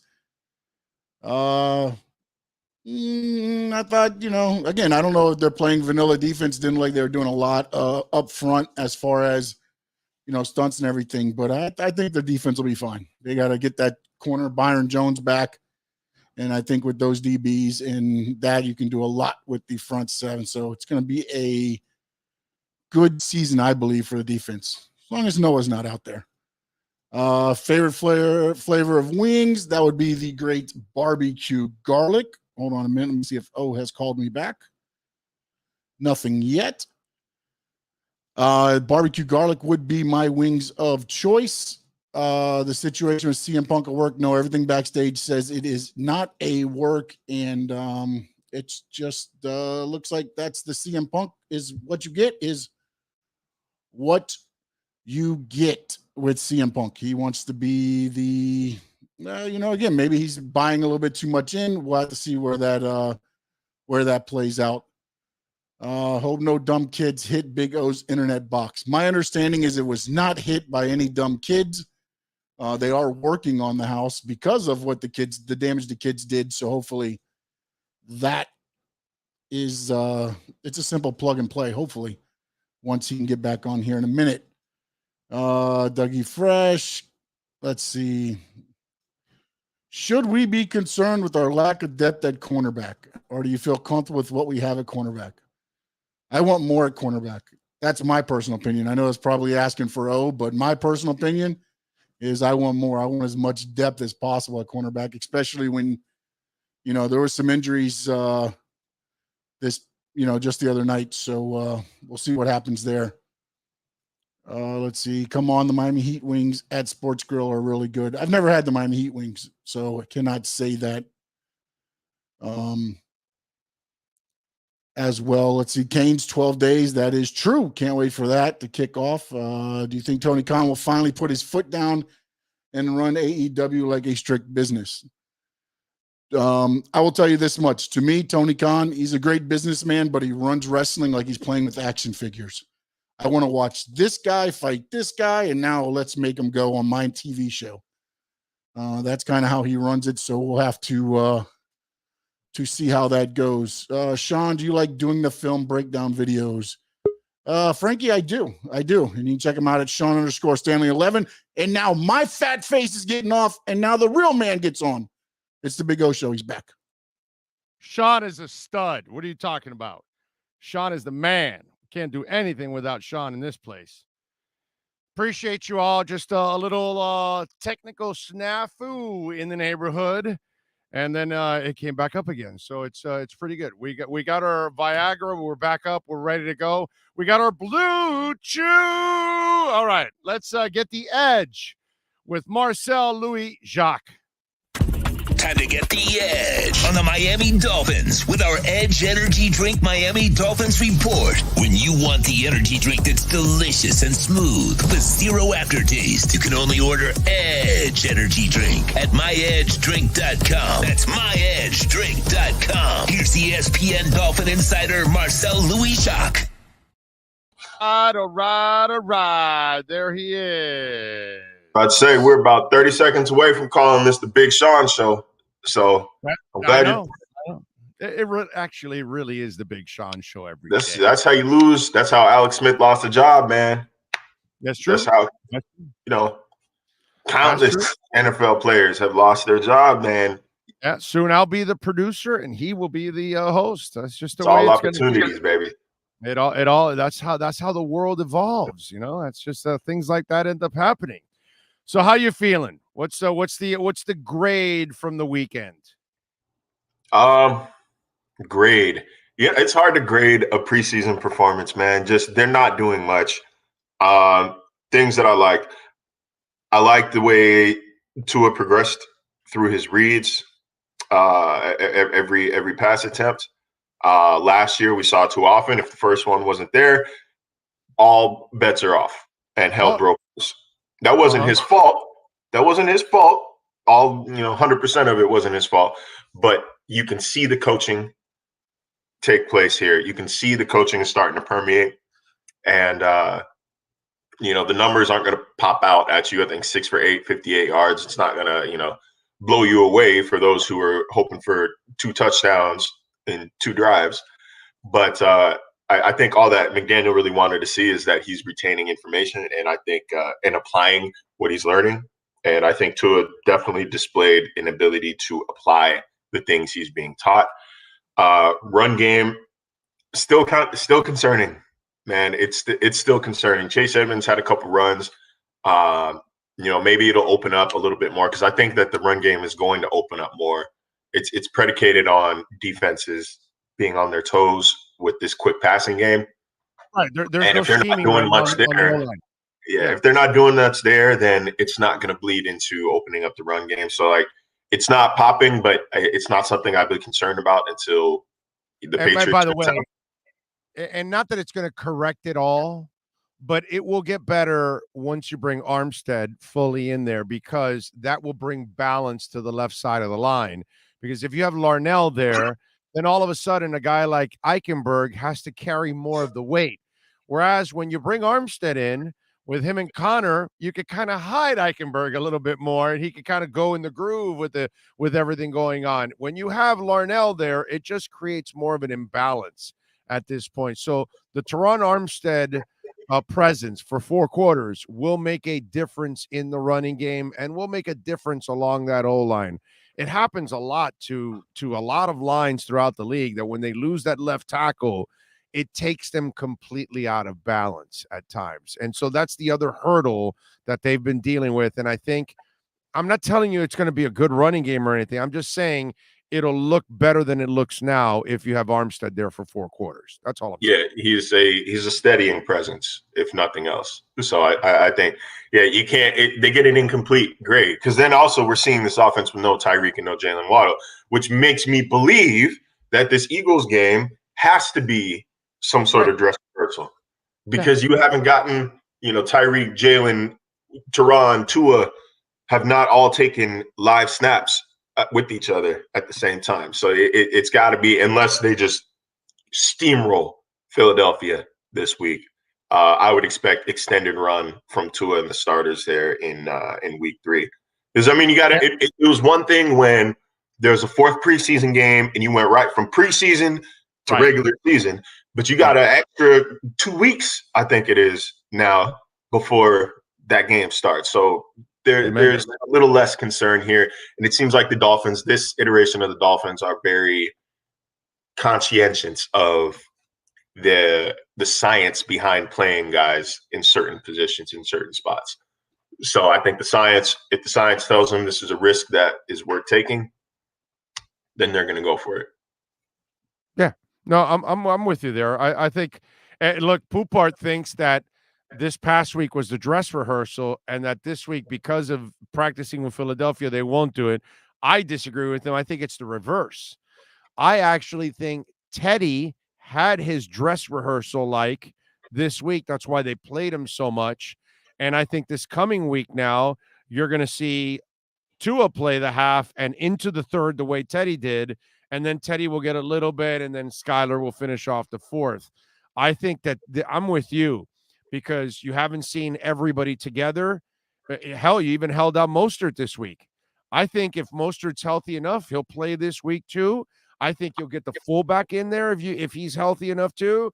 I think all those kind of elements, I think they want to run a series or 2 with all those guys to see how they feel, overall, to get something on tape going into the regular season. I agree with you. I disagree with Poupart. I think that they're leading into a dress rehearsal this week, and the only caveat is what you said. If somehow or another these guys are lighting up Philadelphia for 2 days and they're dominating, then maybe they say, you know what? They've had enough work. Let's call it a day and let's move on. But I'm with you. I think this is the dress rehearsal week because you have to. I mean, we would have to see like Thursday's practice, the Thursday practice against the Buccaneers. We would have to see that for 2 days for me to say, okay, Tua's ready for the regular season. Tyreek is Tyreek. But like I think that you got to see Waddle with live reps. McDaniel called Jalen Waddle maybe the most improved player from I think OTAs and minicamp into training camp. And I don't disagree. I think before he got hurt last week, I thought that he was in the conversation for training camp MVP. I think Waddle has been uncoverable. Like as good as Tyreek Hill has been, Jalen Waddle has gotten open at will. He doesn't drop passes. His routes look fresh. It's truly been a 1A, 1B conversation. It's not like a first option, second option type of deal. And considering that McDaniel really was high on Jalen Waddle, he saw him as the Tyreek Hill of this offense before they knew Tyreek was available. I think that's a pretty high compliment, but you need to see them getting some live reps together. I think this is going to be a really fun week of practice to watch. I think it's going to be a really fun week of practice to watch from a receiver versus DB standpoint. Because on both sides of the ball, I mean, you've got Tyreek and Jalen Waddle against Darius Slay and James Bradbury, who, kind of slid under the radar into Philadelphia this offseason after he was a surprise cut of the New York Giants. And Bradbury, he was a Pro Bowler not very long ago. I believe second team All-Pro. Well, he spent a bulk of his career covering a nightmare matchup 6 games a year. He had to go against Julio, Michael Thomas, and Mike Evans when he was in Carolina, and he held his own. He's got that, he does have a lockdown corner resume. I don't know if he's still a lockdown corner. I think he's very clearly the second corner. He's the Byron Jones to Darius Slay's Xavier Howard, if that makes sense. So he's a number one on some teams. With you there. Not on this team. What are you doing about swing tackle now?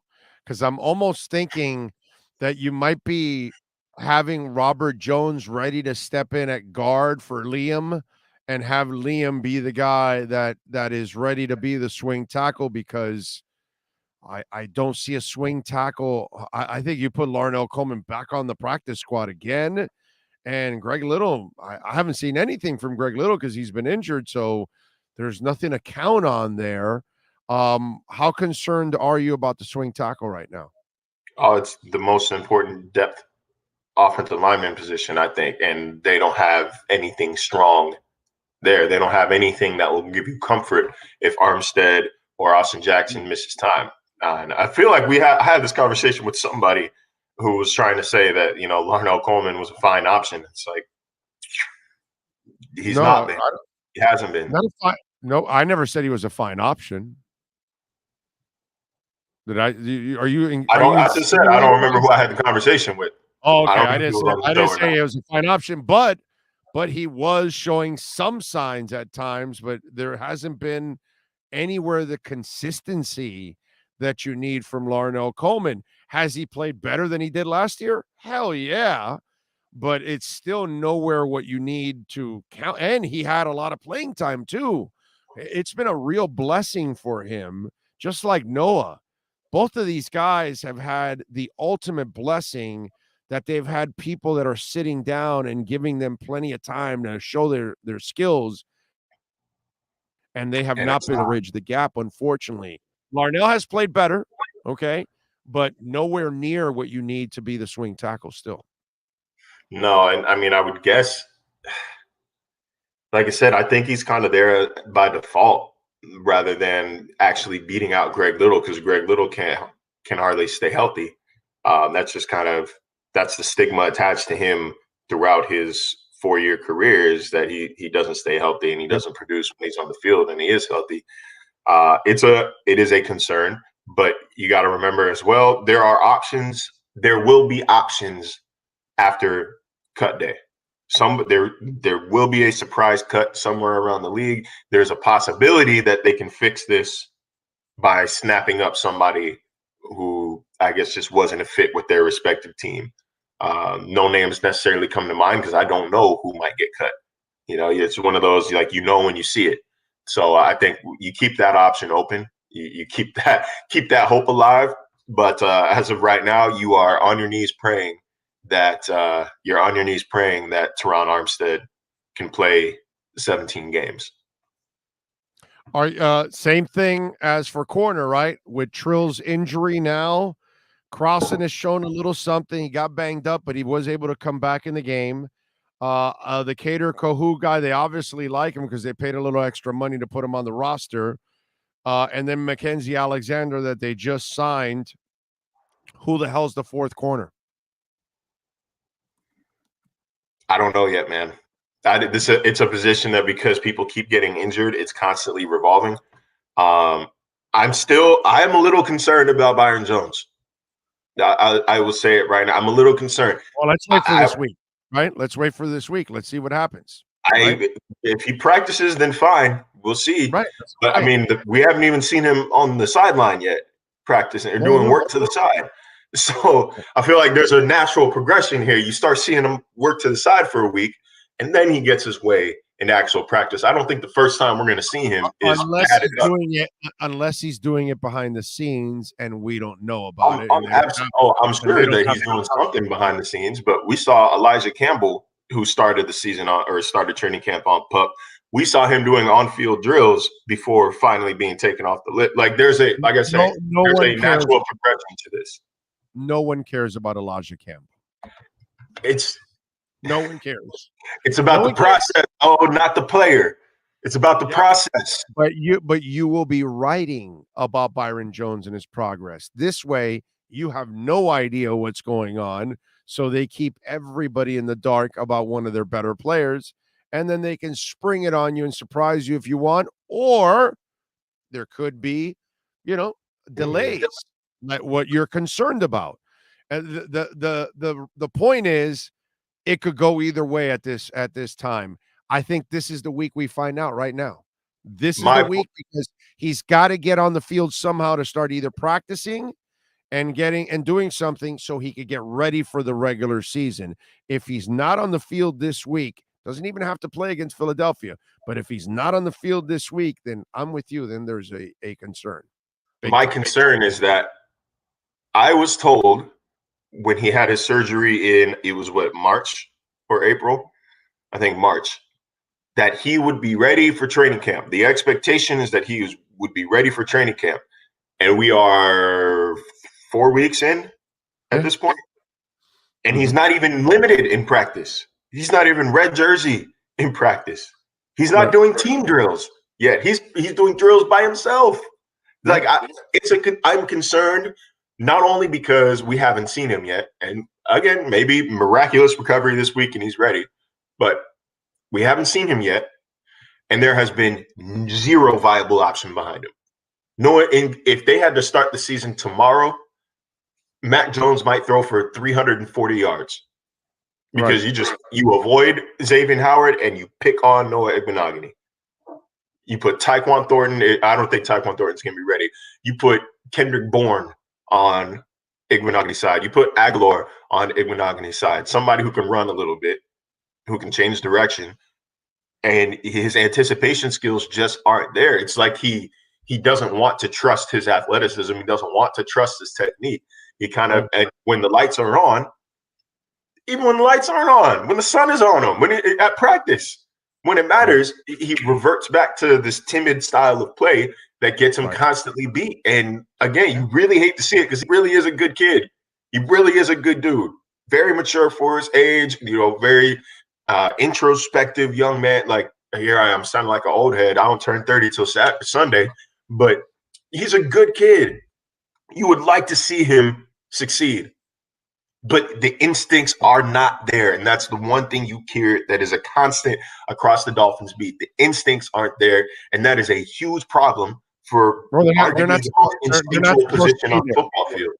They're not supposed to be there because he hasn't played it long enough to think like one yet. And that's been the problem. And not only that, you come out of college where you had a short career as a corner there, and then you get to the NFL and you really don't play much the first 2 years. And this is when he's getting his most experience here over these last few weeks. And unfortunately, he's so far behind Marcel. Yeah, I'm sure he'll be here one more year. You know what I mean? Because just to kind of bring it back to the beginning of your conversation, when you were talking about how Waddle was the most improved, I'm thinking, well, he's second year. He's got a first-year experience. Now he has like real offensive coaches around him. He's got a Wes Welker who's got a bunch of knowledge. So now he's got better people offensively around him so he can become a better and more educated player. So that helps him. Same thing with Noah now. Noah now has a guys like Surtain and Madison that can work with him now and actually, follow his progress throughout the year, where I don't think he had anybody really working with him last year overall. So I think this year it's like another one of those red shirt years for him. And then they'll see if this coaching staff can reach him. And then maybe this is his last shot, as year 3. And then they find out, okay, he doesn't have it. We got to let him go. But I think they hang on to him one more year just to allow the people around him now to see if they can reach him. You know what I'm saying? You know what I still don't understand is why is he not returning kicks or punts? Like, why is he not being used? They must not be impressed. They must not be impressed. He had 2 returns. I think he had 2 return touchdowns at Auburn. Like he can do it. You're athletic enough. Tap into your receiver instincts. Avoid tackles. Find the hole. I just don't. I don't understand what the. Remember, they moved him out of receiver, so he must not have been a very good receiver. Okay, when they move you from quarterback and they put you at receiver, you must not have been a very good quarterback. So you know what I'm saying? They don't move you from quarterback to wide receiver. If they do that, that's like a major insult, And so, yeah, that's the thing. The kid never was a good receiver and has not had enough time to mature into a good corner. It's a really screwed up situation for him. and here's the other thing. McDaniel was telling us, remember when I asked him about the switch of Noah and do you have somebody kind of guiding him through that? And he says, well, he should have an advantage. He played the position that he's covering, right? Yeah. And I didn't want to get into a pissing contest with him, but I felt like telling him, yeah, he played that position, but he wasn't very good. And he never became an elite college wide receiver and never became an elite NFL wide receiver. He was just a wide receiver from high school. A wide receiver from high school has no knowledge compared to a experienced college and NFL guy. So he never can think like Diggs or any of those guys. So anybody, including McDaniel, that thinks he has an advantage, that's not true, dude. True. He was a 4-star receiver. He had a little bit of talent there. And he spent a year. I think he spent his freshman year at receiver at Auburn before they moved him over. Exactly. High school receiver that they looked at him in Auburn and said, not good enough. Go to corner. Because that's what happens when they move receivers to corner. It's because you can't catch or you can't do something right or whatever. Oh, but you can run and you're an athlete. Let's put you over at corner instead. From what I was reading, literally just now, it was a matter of Auburn had a lot of depth at receiver and wanted to get him on the field quickly. That was the public statement from I think it was still Malzahn at the time. But I can never keep up with who is at Auburn. I feel like it's been kind of a turnstile over the past 5-6 years. But I don't know, man. That's an example of when drafting traits goes wrong. You draft athletic traits without anywhere to put them. I feel like that's a natural progression to punt returner, to returner though. Hey, you're hella athletic, and we have no idea. You are 1,000% right, my brother. Okay, everything philosophically you're saying is 1,000% right. But they must have watched them returning and said, "Yeah, no, we've got better guys." I'd rather go with what's the name of the kid now with the junior? What's his name? The wide receiver / returner now, the back end. Come on, man. The guy that's battling for the 6th wide receiver spot. Huh? Oh, Lynn Bowden. Lynn Bowden. Is it Bowden or Bowden? I think Bowden. Or maybe it's Bowden. Lynn Bowden. Anyway, Lynn Bowden Jr., I think they look at him and say, yeah, he's got better, abilities in this case. We want to use you instead of Noah. That's what it tells me. I mean, if you're a good returner, you know it, dude. They're gonna want you back there. And if he's not back there, they must not like him as a returner at all. There must be something. It has to be. Like, they see these. One thing that I like to remember and remind fans every single year, whenever you are wondering why so-and-so doesn't play more, these coaches spend basically all day, every day with these guys. Yeah. Not just the 20-minute window of practice that the media sees, not just game day, not just the clips that come to social media. They spend time in the meeting room, in the locker room, in the weight room. They see things that we don't. So if somebody is not playing somewhere, there is probably a good reason why. And so, yeah, when I might be confused. I might not know why Noah Monogany isn't being used as a returner, but I bet your ass that Mike McDaniel knows and has a good reason why. So I'm not arguing with it. I'm just like, wow, what is the reason? Like, I don't understand because I don't know. I literally don't know. It's maybe something I ask him this coming week.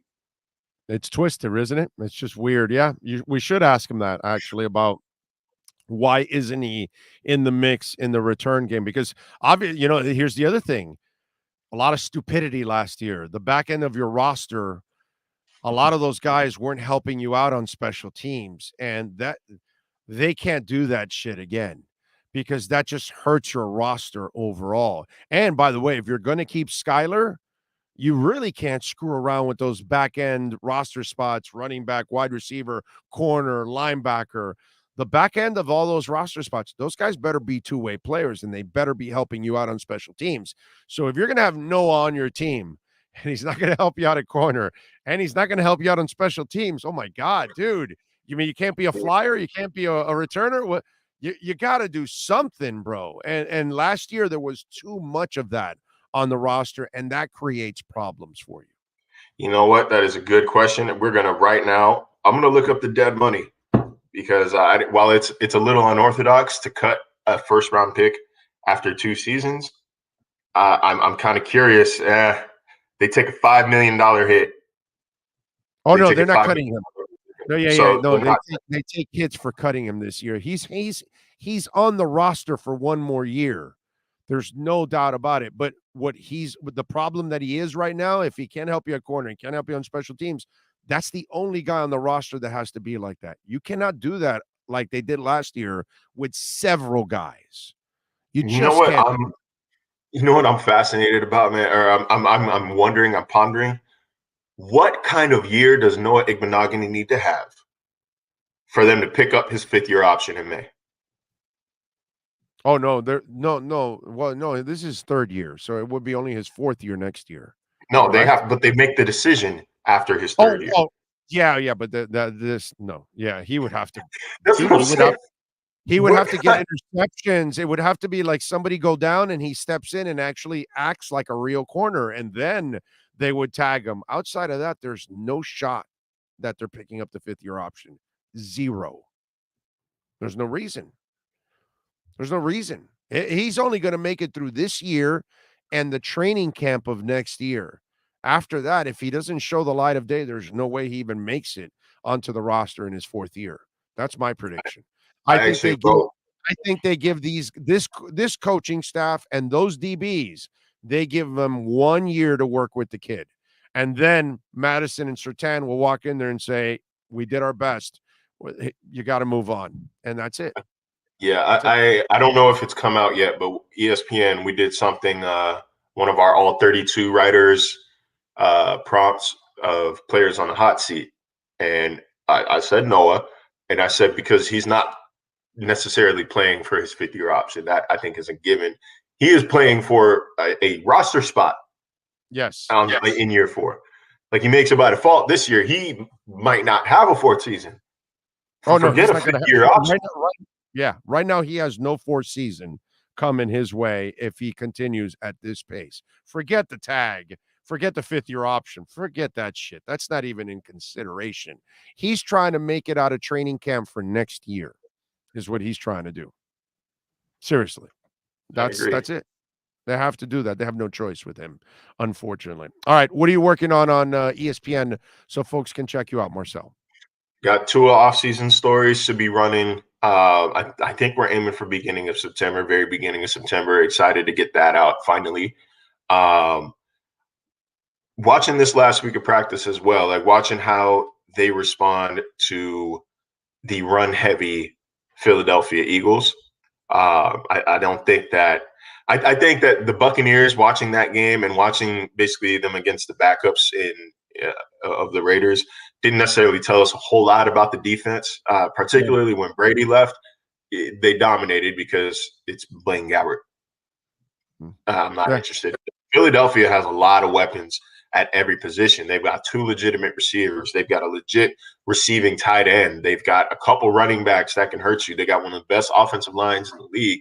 So I'm looking at how this defensive line of the Dolphins that has been wreaking havoc all offseason, what kind of push at the line of scrimmage can they get against arguably the best unit in the NFL, the best offensive line in the NFL. And by the way, they got a couple of nice backup quarterbacks. Minshew played well, and so did Reed Sinnett. So I can already see the storyline in the second half that you will be writing this week. You will be writing Sinnett versus Skyler. You're going to be talking about Miami's 2 backup quarterbacks, the big showdown in the second half of week 3 in the preseason. Skyler versus Sinnett. Yeah, baby. Oh, I'm excited. Hey, Skyler Thompson. It is Skyler Thompson to the moon, my boy. By the way, Sinnett 4 of 9, 69 yards and a touchdown. Another touchdown this week. 2 straight weeks where he produces a score. How about that? Dolphins learned their lesson. They exposed Sinnett and he was gone. They're not exposing Skyler. He's on the 53, baby. Done. There'll be no exposing. Okay? Just in case. If you thought you were going to be covering Skyler getting exposed, he will not be getting exposed. He will be on the 53. Now, you are what are you telling the people that write into the silliness of cut Teddy, trade him right now, and move Skyler up? In fact, move Skyler ahead of Tua. Are you listening to all that stupidity? I'm not responding to Skyler over Tua, but how about Skyler over Teddy? Come on, that's ridiculous also. It's ridiculous because that check already cleared. Teddy's not going anywhere. No, it's ridiculous because you don't cut the smartest brain in the room. Yeah. Tua needs to download. But I will say, Tyler needs to download that information.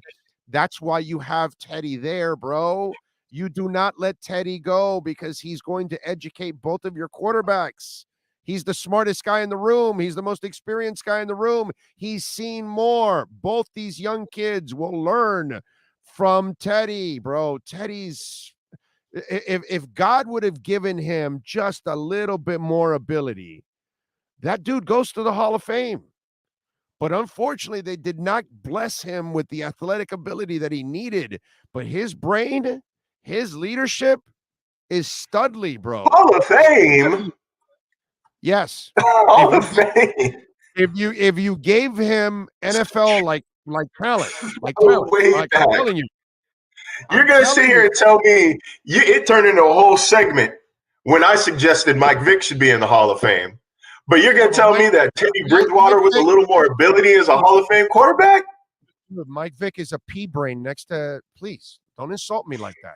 Teddy Bridgewater is a scholar, bro. Teddy Bridgewater is a scholar, my man. Skyler's outplayed Teddy all summer At practice, it's been like that for 4 weeks. Skylar's been the best. If Skylar was 1 year older, Teddy would be off the roster. Are you listening to me? You obviously are not listening to me. I can't.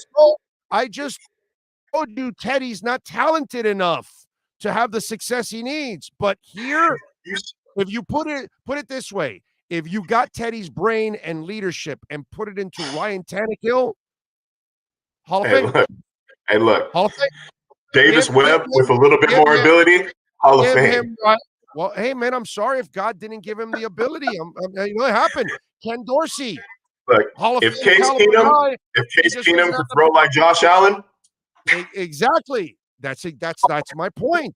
Yes, that's exactly my point. There are those guys that are smart enough, Ty Detmer. There are those guys that came to the league and they lasted in the league because they're so effing smart. That's the prototype for a backup quarterback. Great up here, right? Average to below average arm. Exactly. Respect to the NFL. But it doesn't mean that those kind of guys would not be special if the Lord didn't bless them with the ability. That's all I'm saying. If you gave Teddy Tannehill's talent, the guy's a Hall of Famer. Hall of Famer because he has the brain. You have to have the brain to go with the talent. Jim Druckenmiller didn't have the brain. Vince Young didn't have the brain. Michael Vick didn't have the brain. That's why he's killing dogs.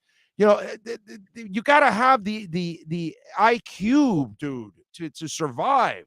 Like Drew Brees was that borderline guy, but because he was so smart, he was able to overcome and have that success. But it really comes down to intelligence and talent. And Teddy has it all. The only thing he lacks is the God-given ability, bro. I'm telling you right now, and you can ask everybody who goes to Dolphins practice regularly that is on this show. If Skylar Thompson was 1 year older, Teddy would be off of this roster. The only reason why he has outplayed him that much, that I can't immediately shut down the cutting Teddy rumors. That's not going to happen because Marcel, but Skylar is a better quarterback right now. But he's not going to. He's a better quarterback right now, and that is why he's making the 53. Marcel, I'm the guy that when they drafted Skylar, I told everybody that they look at him as a backup quarterback. And if they can develop it in the next year, that will be your backup quarterback. I've been saying it since draft day, and now watching him play, now you can see that he's got all the skill set to be the backup.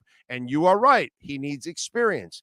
That's why you don't let go of Teddy right now, because Teddy's experience is invaluable for Tua and for Skylar right now. You got to keep Teddy forget about the cap hit and all that other stuff. It's just he's so important mentally for everybody in that quarterback room because he's way ahead of everybody mentally. He has to be. He has to be because on the field he has not been. It's not even that Skylar is outplaying him. It's that Teddy has not been good at training camp, period. Period. He doesn't throw the ball well. He is not accurate. He doesn't throw well on the run. He's leaving receivers short. He's overthrowing other receivers. His arm has looked like what everybody keeps thinking Tua's arm looks like. Like what people outside of Miami keep saying Tua looks like. Teddy's not been good, so it has to be up here. Otherwise, he wouldn't. If the check didn't clear and he wasn't smart, he wouldn't make this final 53. I think this training camp's been that bad. I think you're just watching Teddy for the first time live a lot, and now you're seeing it. But he's kind of been that guy forever. He's never been really gifted, bro. He's never been really gifted. It's just one of those things. And the injuries have also taken a toll. He had a little bit more talent. He'd be in the Hall of Fame, right? By the way, is a lot like Chad Pennington. Teddy and Chad Pennington didn't come in with a lot of gifts. They were up here. Chad Pennington and Teddy Bridgewater are the exact same player, dude. Exact same player. Super smart, leaders. They have it all. The Lord didn't bless them with the abilities. And then both of them have suffered injuries. And as they've suffered injuries, they weren't given those abilities. And now they've lost a little on those abilities with the injuries at the same time. So by the time Miami got Pennington, there was almost nothing left. And they won a bunch of games. Why? Because Chad Pennington, his brain is at another level, and so is Teddy. Those guys, the Ty Detmers of the world, the Steve Walshes of the world, these kind of guys, they survive because of this, bro. That's it. It's not really ability. Once you watch them in person, you can't be impressed with Chad Pennington's arm. You can't be impressed with Ty Detmer's arm. You can't be impressed with Bridgewater's arm. But this is what saves them. It's amazing. It really is. It really is. The intelligence is what makes a difference in this level. And that's the only reason they've survived. You know? So, all right. Follow him on Twitter at Marcel_LJ. Catch his exceptional work on ESPN. And twice a week here, of course, giving you the edge. Marcel, as always, thank you, my brother. We will catch up later on in the week. Yes, sir. See you. Marcel Louis-Jacques. Remember, you can't get edge anywhere in any store. You can only go online for the finest energy drink on the planet. Save 10%. Use our code Big O. It's only 78 calories, which is a joke. Delicious, smooth, and zero aftertaste. And as an elixir, oh, man, hides that vodka. When I mix it with the Grey Goose, I don't even taste the Grey Goose. It is so good. Try it. You're going to love it. No aftertaste. When I tell you zero aftertaste, I mean it, because all these energy drinks have aftertaste. Edge does not. Go to myedgedrink.com, myedgedrink.com. Order it. Use our code Big O and get 10% off and get it delivered to your home, and you'll taste the most delicious energy drink on the planet. Edge Energy Drink. You now have the edge. You now have the edge on the Miami Dolphins with the Edge Energy Drink Miami Dolphins Report featuring ESPN's Marcel Louis-Jacques. Get the energy drink that's delicious and smooth with zero aftertaste. You can only order Edge Energy Drink at myedgedrink.com. That's myedgedrink.com. Versus Skyler. Oh, yeah. Oh, yeah. So the Bears and Roquan Smith have not agreed to a deal. The hold-in ends. He's now practicing. He's playing his final year of his contract. I got to tell you, man, that's one I would like. Bears are cheap, too. They won't tag him. So he'll play this year. He'll hate it. But he just might be a free agent at the end of the year, man. Because, I mean, they're so notoriously cheap. Maybe they'll want to trade him before the deadline. I wonder if Miami could grab him. I like Roquan Smith, man. I wouldn't mind having him in a Dolphin uniform. They need to get better against a run. That would be a guy that I would not mind picking up for the Miami Dolphins. That would be really, really cool. I like him. I wouldn't consider him like this. You know, I don't look at him like he's Zach Thomas. I don't look at him like he's Khalil Mack. I'm not looking at him like he's Luke Kuechly. You know what I'm saying? I'm not looking at him like Lawrence Taylor. I'm not looking at him like these elite guys, but he's the level under those guys. He's a very good player, I think, overall. Not a great player, but a very good player. And a guy that Miami could use. I would not mind. Roquan Smith is a guy. I like Jerome Baker. He has grown on me over the years. I wasn't the biggest Jerome Baker fan when he was drafted. Didn't get a lot of great reviews, and he's still, he's not as physical as I would like him to be at times because he's more of an athletic speed guy. But Roquan is a guy, unlike Baker, will not get trapped in the traffic and the trash. He will fight through it, and I think he's more of a thumper. And I think they need more of that on this team. That's why. I like Baker, don't get me wrong, but I just think you need a little bit more of a physical linebacker, more of a physical presence. He's not a middle, but if I'm going to use a weak side linebacker like him, I like it. It's going to strengthen my weak side. And then eventually in the draft next year, you got to try to find a middle linebacker, some some tough guy that can just, thump the hell out of the middle spot of that line, man. Some guy that is dead set on disrupting. But it'll be interesting to see how this Roquan Smith thing ends if they do end up giving him a contract. They are cheap. We shall see. Mike Monahan says the line looked dramatically better without Armstead on the field yet. I think Armstead has improved these young guys by giving them very practical advice on what to do different. Plus, Mike, he'll be better while you're in a game and he's seeing things develop and he can tell Liam Eichenberg what's going on and he can help him too. Something Larnell Coleman cannot do for Liam Eichenberg right now. So that's very important too. It'll help out. Now, will it make will it make you a dominant running game? I doubt that. But it should help out. Put Noah on kickoff and let him go kamikaze on someone. Party's over. I'm sure they've tried that, man.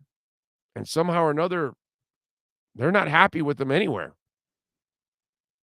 That's the screwed up part, dude. He doesn't excel anywhere outside of corner either. He does, not that he excels at corner, but what I'm saying is outside of corner, he can't excel anywhere else. It's terrible. From what I've been reading, Lamar Jackson has really improved his accuracy this offseason. We'll see. Please. None of that matters, bro. We'll see in a game if he's improved it. Emilio Pupo says, Big O, are there going to be any surprise cuts around the league that may be intriguing for Dolphins to jump on line or DB? Dude, if there's surprises, I wouldn't know. I have no idea, Emilio. I don't keep up. Right now, I'm not keeping up with the 90 men on each roster like I do with the Dolphins. You know what I mean? That would take up too much of my life. I'm not doing that. But I'm sure Emilio, when that cut happens, it's going to be guys we don't know about. It's going to be the Nick Needhams and the Porter Gustins and the Zach Sealers, and those kind of cats are the ones they're going to add. They're going to add the guys that we don't know. I doubt a big name, good player gets cut that everybody wants and Miami ends up with. That's not the norm. It's going to be guys that we have no idea who they are, and then they're going to have to grow on us. You know what I'm saying? That's what's going to happen. It's going to be one of those kind of guys, and you're going to go, well, who the hell is this? And then all of a sudden, you watch Porter Gustin play, and you watch Ben Stilley play, and you're like, whoa, wait a minute. Who is this guy? He's making it. Who's this Trill Williams kid? Like, who the hell knows Trill Williams? Nobody knew Trill Williams when they signed him. Nobody knew Nick Needham when they signed him. Nobody knew Zach Sealer when they signed him. Porter Gustin, Ben Stilley. We don't know any of these guys. All of a sudden, now we know them. Who's this Skylar Thompson dude? 7th rounder. That's what it's going to be. It's going to be an under-the-radar guy. That's what's got to happen. Maybe it's Cater Kou, the kid they paid extra money for to put him on the roster. Division 2. Maybe he's the guy. And all of a sudden, we're all like, Cater. No one knows. It's up to the personnel department to find that diamond in the rough that they know how to find, by the way. They're pretty good at finding these kind of guys. Cethan Carter, all of it came out of nowhere. He's earned a roster spot, can help you out in special teams. Decent wide receiver. You're like, well, wait a minute. Who is this guy? So that's what it's going to be, Emilio. It'll be somebody under the radar. It will not be a name that you and I know. It'll be a name that you and I are going to go, who is this guy? Omar Yurtseven. Huh? Wow. He's pretty good. Ayo. Yes, sir. Yes, sir. Another name just made it back out to the market. Albert Wilson, cut by the Vikings. Oh, wow. What a shocker. I just thought you'd be happy to hear. I'm not happy. I mean, I'm unhappy because now Omar Kelly's depressed. Maybe Omar Kelly's going to write an article on how the Dolphins should go sign Albert Wilson because he was great in shorts last year.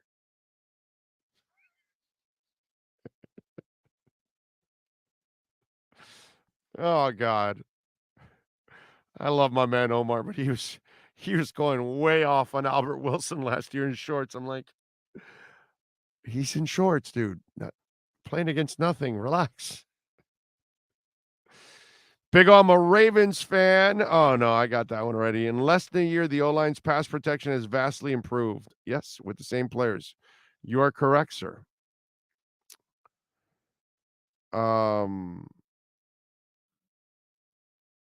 Let's see. What else do we have? Did I get all super chats, Sean?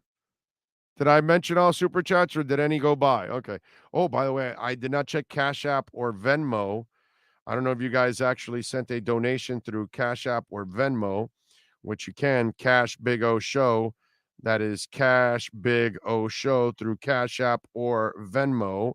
And on Venmo, Ohio John, he says, during Wanstead's era, how did that locker room feel about him as a coach?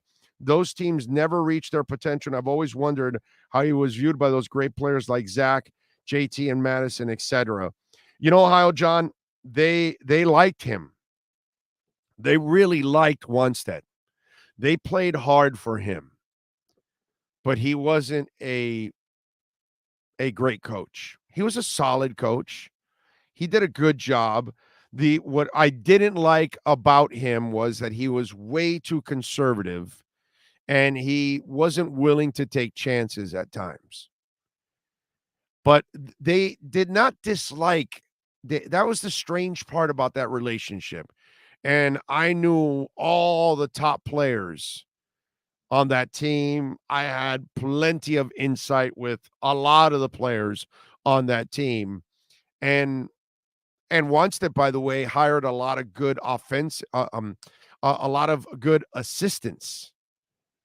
But what killed Wanstead ultimately was that he was way too conservative. Example,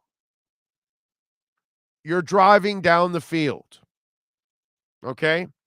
And you've just crossed the 45-yard line. So all of a sudden now, the offensive coordinator and everybody else on the headsets is now hearing the head coach. Guys, we just crossed the 45. Let's be smart. Let's be careful here. We're already in field goal range.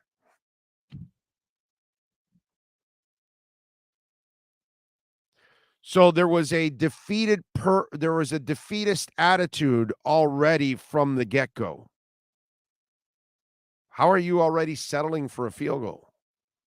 No, you've got to be thinking 7 the entire time, and you're pissed for a field goal.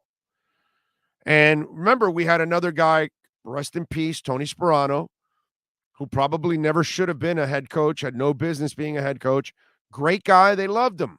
Super conservative. Happy with field goals, celebrating 3 points. It's a passing league, dude. You need 7s, not 3s. So it's strange how Wanstead and Sperano were loved by their players, but they both failed their players because they did not coach with the cojones that you need to coach in the NFL. You're going to have to take chances. As a coach, hey, Noah, you're going to have to take chances as a player. If you want to live a conservative life, you can go ahead. You might be able to get by. In pro sports, if you want to live conservative, you probably will fail and lose. Maybe you get by. Maybe. That's what changes. Ho Yoon, thank you for the love on the Venmo. Cash Big O Show. He says, happy Monday, Big O and Sean. Thank you all out there, as always, for spreading the love, whether it's on Cash App or Venmo, Cash Big O Show. And remember, on Cash App, you can make Bitcoin donations. So I don't mind if you want to donate in Bitcoin. I'm good with that if you want to donate in Bitcoin. All right. There you go. Please don't forget to smash the hell out of the like button. Hit the subscribe button. Big O Show Cuts. That's our other channel. Please also like that channel, subscribe to that channel, hit the notification bell at Big O Show Cuts. We will be doing crypto shows there, and we're going to be doing music shows there. Crypto music segments will pop up there. Okay? Yeah, we'll do sports also. Like I did a surprise little pop-in Saturday show this Saturday, and I may do it again this Saturday. You never know. So tune in. I want him to succeed. I just don't see it factor the same way I felt about Tannehill. I think this is the Titans' biggest downfall, QB. Sperano would celebrate field goals like they were touchdowns. Used to drive me crazy. Drove all of us crazy. I hated it. Hated it, dude. You know? You're crazy. Oh, Teddy No Hall. Did you listen to me? Do you pay attention to what I'm saying? Teddy Bridgewater has the intelligence and leadership of a Hall of Famer. But you got to give him the physical abilities to do it. He just doesn't have it. But if I gave him Tannehill's talent, he's in the Hall of Fame. If I give him Matt Stafford's talent, he's in the Hall of Fame. If I give him Michael Vick's talent, he's in the Hall of Fame. That's it. That's all I'm saying. Teddy Bridgewater lacked the physical abilities to be a badass quarterback in this league. That's all I'm saying. Okay? This is Hall of Fame for Teddy. Character is Hall of Fame for Teddy. Leadership is Hall of Fame for Teddy. Unfortunately, the ability is not there. And there's a ton of quarterbacks that were really smart and backups that have the same characteristics as Teddy, that if you gave them the physical abilities, they would be monsters.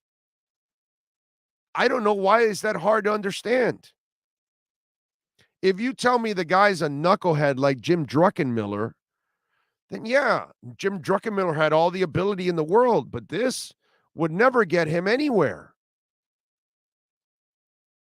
Same as Vince Young, same as, I don't know, Achilles Smith, Ryan Leaf. My God, there's a whole bunch of those guys. Jamarcus Russell.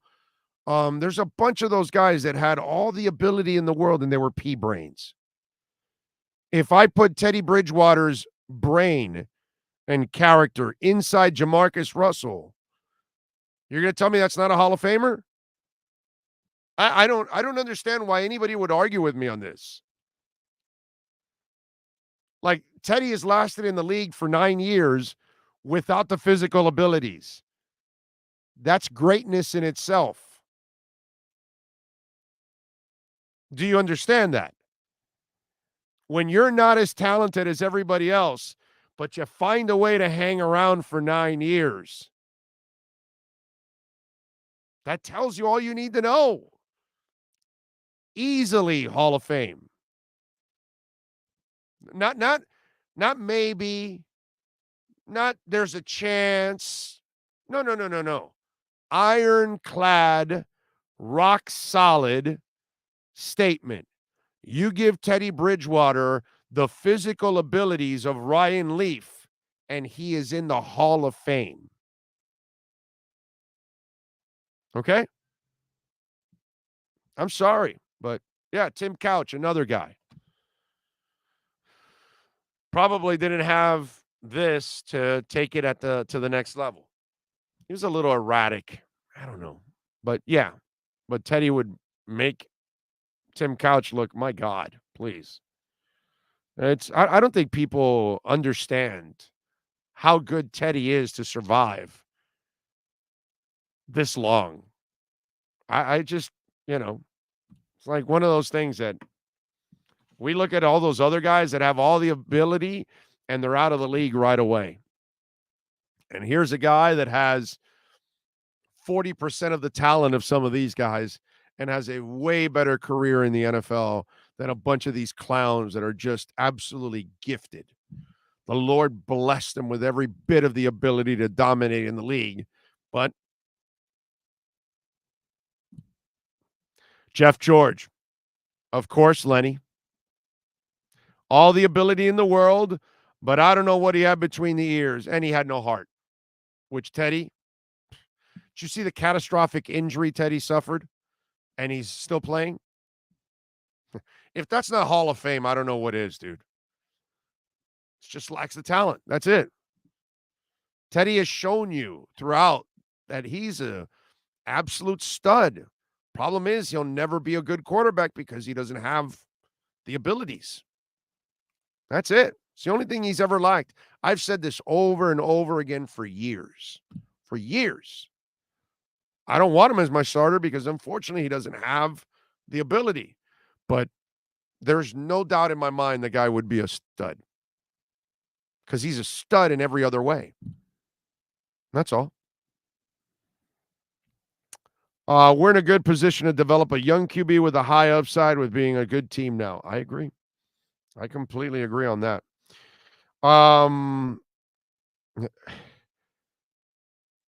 So Brady is not doing the singing contest. So he's not giving up on the Bucs. He's not telling them that he's leaving. How many stupid rumors showed up in the last week and a half for Tom Brady? Apparently, he just was having some family time in the Bahamas. So now he's returning this week. The overreaction, and then you allow the media to go crazy, and look how many stupid ass and inaccurate reports come out. It's ridiculous. Oh, he's going to quit. Oh, can you imagine? Yeah, I know. He's yeah, right. Because that's his MO. Because that's Brady's MO. That he's recruiting other people, that he commits, and then he backs out of commitments. Right. That's always been his MO. Oh, no, because his wife controls everything. Yeah, no, he's 20 years in. His wife is controlling everything. Are you watching? He comes back whenever the hell he wants. And she goes with it. So all the crap that people talk about, and then what was the other one? That he's doing what was it called? The unmasked singer or the masked singer or whatever it's called? Really? I mean, just dead time allows the media to be stupid. And then you guys in turn become even dumber because you believe a lot of the shit that's written out there and thrown out there. The guy doesn't need training camp. He's played with the same people for 2 years. It's the same system. It's the same receivers. He doesn't need it. So he'll come back. He'll come back for the final week of the preseason and then get ready for the regular season. What more do you want? Doesn't need to be out there. It's not that big a deal, but let's have all the overreaction in the world. Holy crap. Conspiracy theorists are everywhere, including sports. Amen. He probably planned the vacation when he retired. He probably planned the vacation either way. It was probably talked about for a while. Like, hey, guys, I got to do this and this and that during training camp. And they're probably like, yeah, no problem, Tom. Go ahead. You've put us back on the map. We were nothing till you got here. We had a quarterback that was throwing 30 interceptions a year. That's what we were known for. You come into our lives, we get a Super Bowl championship and another playoff trip. Yeah, Tom, you got to go to the Bahamas? Go ahead. In fact, it's on us. Here you go. We're going to write the check for you. Have it. Use that money and buy more crypto.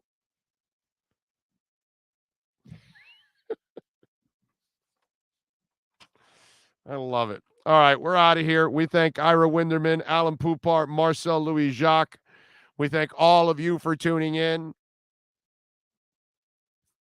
And stop with the silliness with Teddy and Skyler and all and Tua. You're going to keep all three quarterbacks, and it makes sense to keep all three quarterbacks. They all know their place. They all have a purpose. Anyway, Sean Stanley, you are a stud, sir, as always, mastering this program and putting it together. Thank you. Thank you. Thank you out there. The Seaman also in the house. We love you all for tuning in. We'll see you tomorrow. Same time, same place, same bat channel. Have a great one.